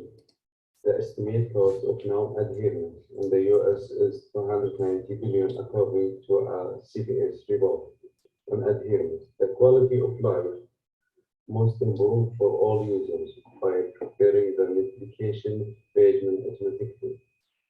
This project is attempting to create something more confident than existing product on the market. However, current dispensing device require compartments for the patient with the rightful mix. Our goal is to help those who have difficulty with the fine motor skill by making the loading process flawless and obstacle. Based on the statistic, almost 125,000 people die every year from eating the wrong medicine. Almost 300 billion is the cost of USA healthcare system. Hopefully, our project can make any economic impact. Our main objective was to help all people with the bad motor skills make a machine with easy use and to be lightweight.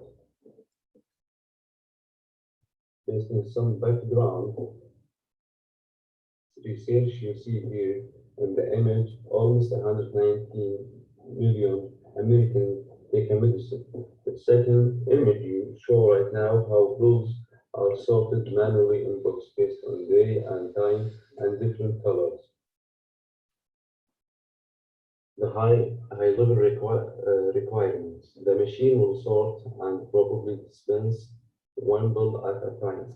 For any given bill, the machine will be able to dispense at specific times. Also, we have the machine apply alert the user that medicine is dispensed. We use here color detection and API calls with the application interface. We use a camera to detect color using OpenCV library and color detection. It is Python code, and based on color, we send a signal to the motor to move left and right. Once the medication is dispensed, a buzzer is sound, and our application receives the data from the PI based on the API call. It is a simple sorting with the color information. Here we create a simple MPC model website on the Zara Shaper. We have two options.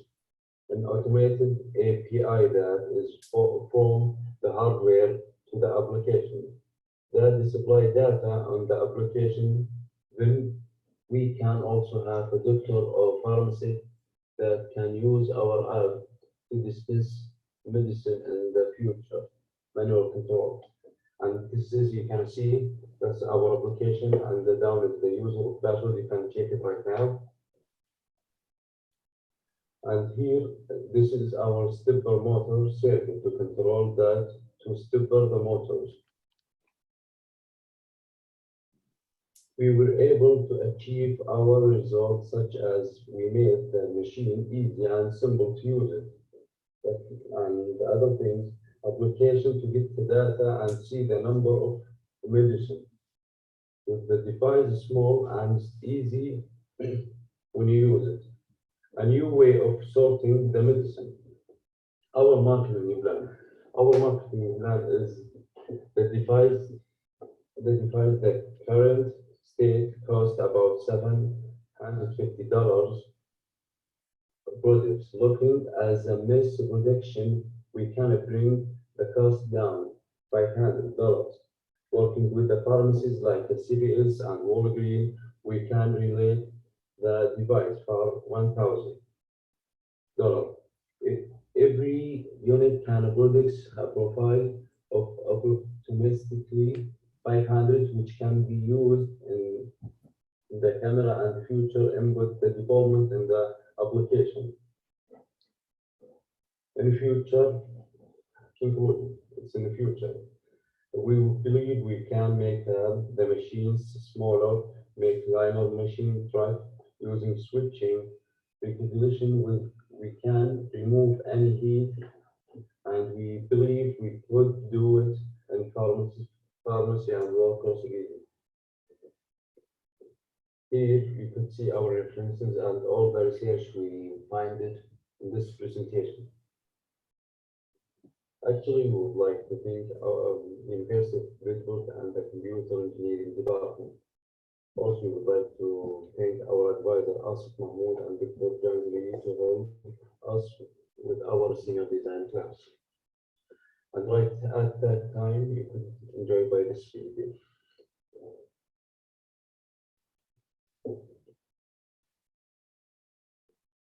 Hello, my name is Mirza Kaldi. I'm Mohammed Kaldi. We will talk about our senior project for sorting system. Our project idea, a machine to divide a medicine by the color. Okay, our model is start with 3 colors, red, green, blue, as a RGB code, and we drop it here, and by cameras can read each color we say, for example, red we keep it Monday, and this is the green Tuesday, and the blue Wednesday, and the cameras can read each color and separate it. And here we have a screen LCD and can tell you how many color, how many drop. Let's say when we start, press the button, the motor and the brings the medicine to the camera, then the camera connected to the Raspberry. I sent a color data to the motor too, and based on the color.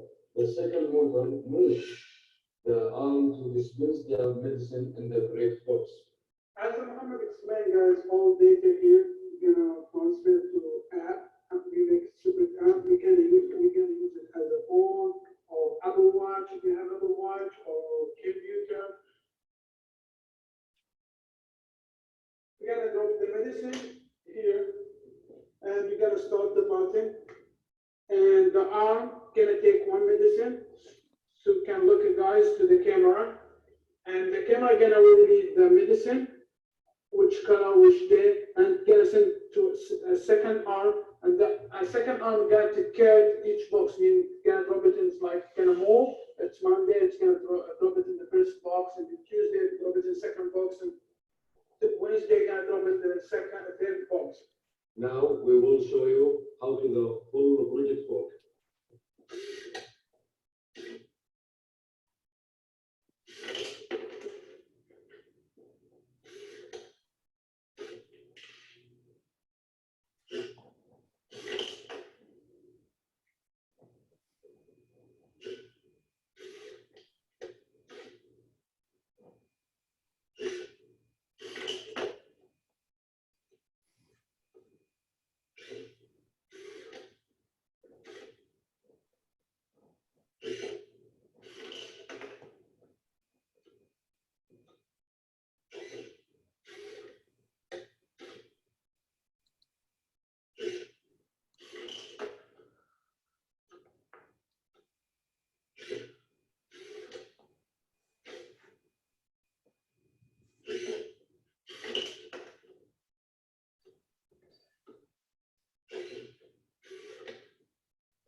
As you hear the sound, the buzzer sends the data by the Raspberry to the application. After the buzzer sound, we have here the second camera. The second camera monitors the medicine type. If the medicine is taken, logs time on our application. If the medicine is not taken on time, then the message is sent to our app.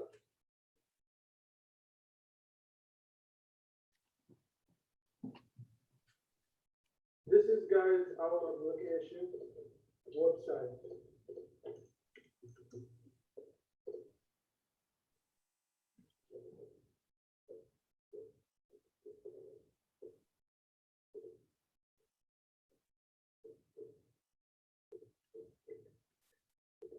This is the today's data medicine.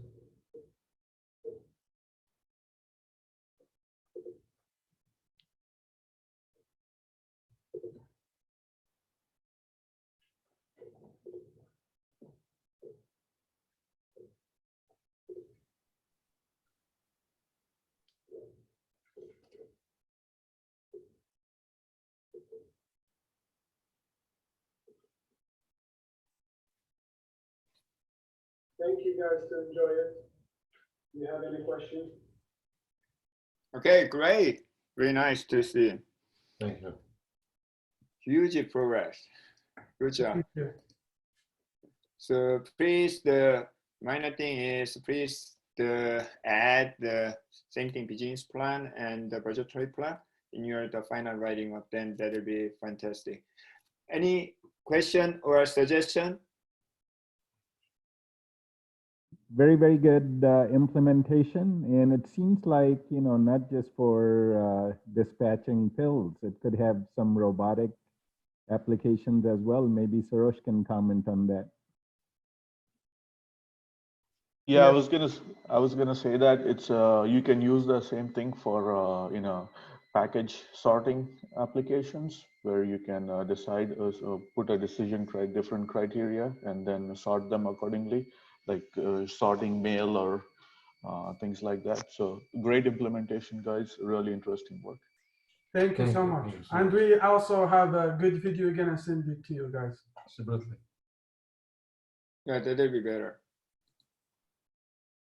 Thank you.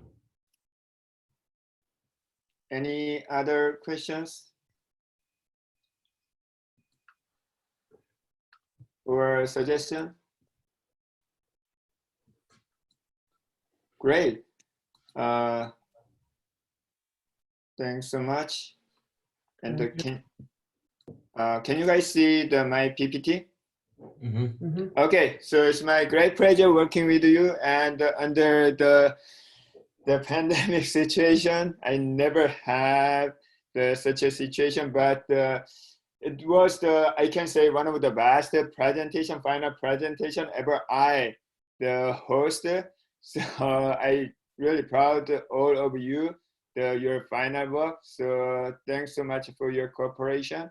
And this is the final touch. So what you guys need to do. So after the presentation, there are I send the 2 exit survey. Please fill out the form. You can print out, or you can just use different font or the comment or the background, whatever you want. As long as I recognize it's fine. Send back to me the 2 exit survey as soon as possible. Please do so. That will be helpful for our department, and also address all the issue or comment that you got today by the April 30. That is the next week, Thursday. Okay. Then submit the revised PPT file and the final writing up to the Canvas also by the April 30. Then the May 1st, I'm going to download all your submission and make the G file and send each G file, your group file to your advisor on May 1st. That is a Friday. Okay, so if you have any missing the file or the report or even the last semester, please send to me or the upload and let me know. Then I'm going to compile all of your submission, then send them to the advisor. Then advisor will grade the work. If you do not receive your grade the full semester, it will be graded also. This is an individual grading. So each student will get the different grade. Then that will be 60% of the final grade, and the other 40% will be based on the submission, the attendance, and your participation, and the attitude, everything. Then compile all of this. Then I'm going to report your final grade by hopefully the May 8th. If you are urgent to get your final grade for the job or interview or any financial issue, please contact me and the advisor as soon as possible. Then we will expedite to report your final grade. Also, this is optional, but as I suggested before, please create your GitHub site for your project. Then that can be used for the future endeavor. Like when you search a job or interview, you can share that this work. This is really fantastic. So that will be definitely helpful for your job searching and so on. Please create and manage your GitHub. Then share with us and also other team member. Then get more folk, and that will be definitely the future. Then. Regarding to the returning the project item, so I know that this is an unusual situation. So there are 2 options. So, but each team should inform me what will be your possible option. Option 1 is kind of drive-through. I'm going to wait the project May 5th and May 7th, 11 to noon on the parking lot in front of the security office. I'm not get off my car. I can just pick up the project item on my car, then it will be safe. So if you are around here, so if not available, please contact me what will be the possible option? Like you can arrange the different time slot, or you can back to me. If you continue the next semester, you can give to me the next semester if UB is open the in-person class on fourth semester, or the mail, or the, so please continue. I'd like to find the way to return your item. And when you return the item, please try to your best to make the working condition. I know that this is the critical, it's unusual situation, but please do your best to address that. Also, please include the kind of manual to operate your product, because this can be used for the kind of showcase or the demonstration for AVEP visit or the accreditation, and it will be really helpful for the department also. Okay, so then for the faculty, please, I really thanks for your attendance and the advising the team. This, as you can see, that this is really much better than we expect under the pandemic situation. So some of the students need the urgent final grade. Please give back to me regarding to the grade and comment, and that will be really helpful. So faculties, do you have any comment or the suggestion? This will be the kind of last the meeting for many of the students. Professor. Yes. I have a question, please. We should keep our code application to GitHub. You'd like to keep submit our code application to GitHub. You mean the GitHub? GitHub. What is it? I don't understand. Our application code. We should keep it in GitHub. I'm gonna type. Oh, so you are the source code.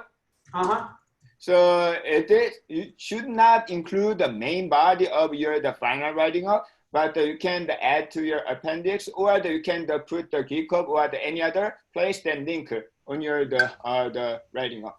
Okay, thank you. I just want to say thank you, Dr. Lee, for doing a great job coordinating this very large contingent of so many groups and keeping everything together and running this meeting extremely efficiently.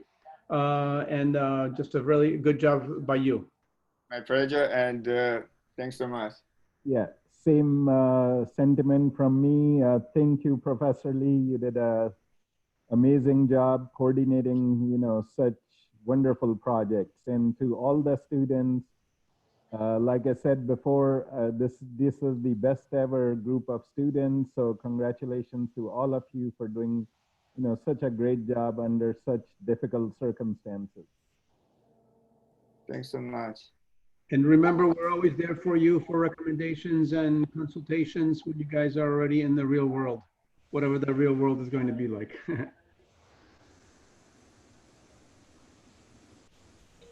I would like also to second Julius about all he said.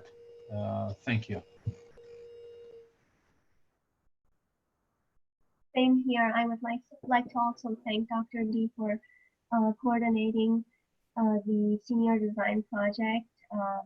This has been amazing. Thank you so much, Dr. Lee, and thanks to all the students for your great work and great efforts. Thank you, and this has been a treat through and through. Thanks so much, Ablasha, and everyone. I'm going to share the recorded video to all of you. So after this one, finish the process, whatever. So then this is going to be 2.5 hours. I'm going to split, if possible, by team. Then you can also use for your future. And for department, we will use the record your presentation video for our showcase like that. Okay, any final comment or the saying? Thanks so much for all of you. Then you guys can leave by saying goodbye and whatever. Thanks so much. Professor. Thank you to everyone, Professor. Professor.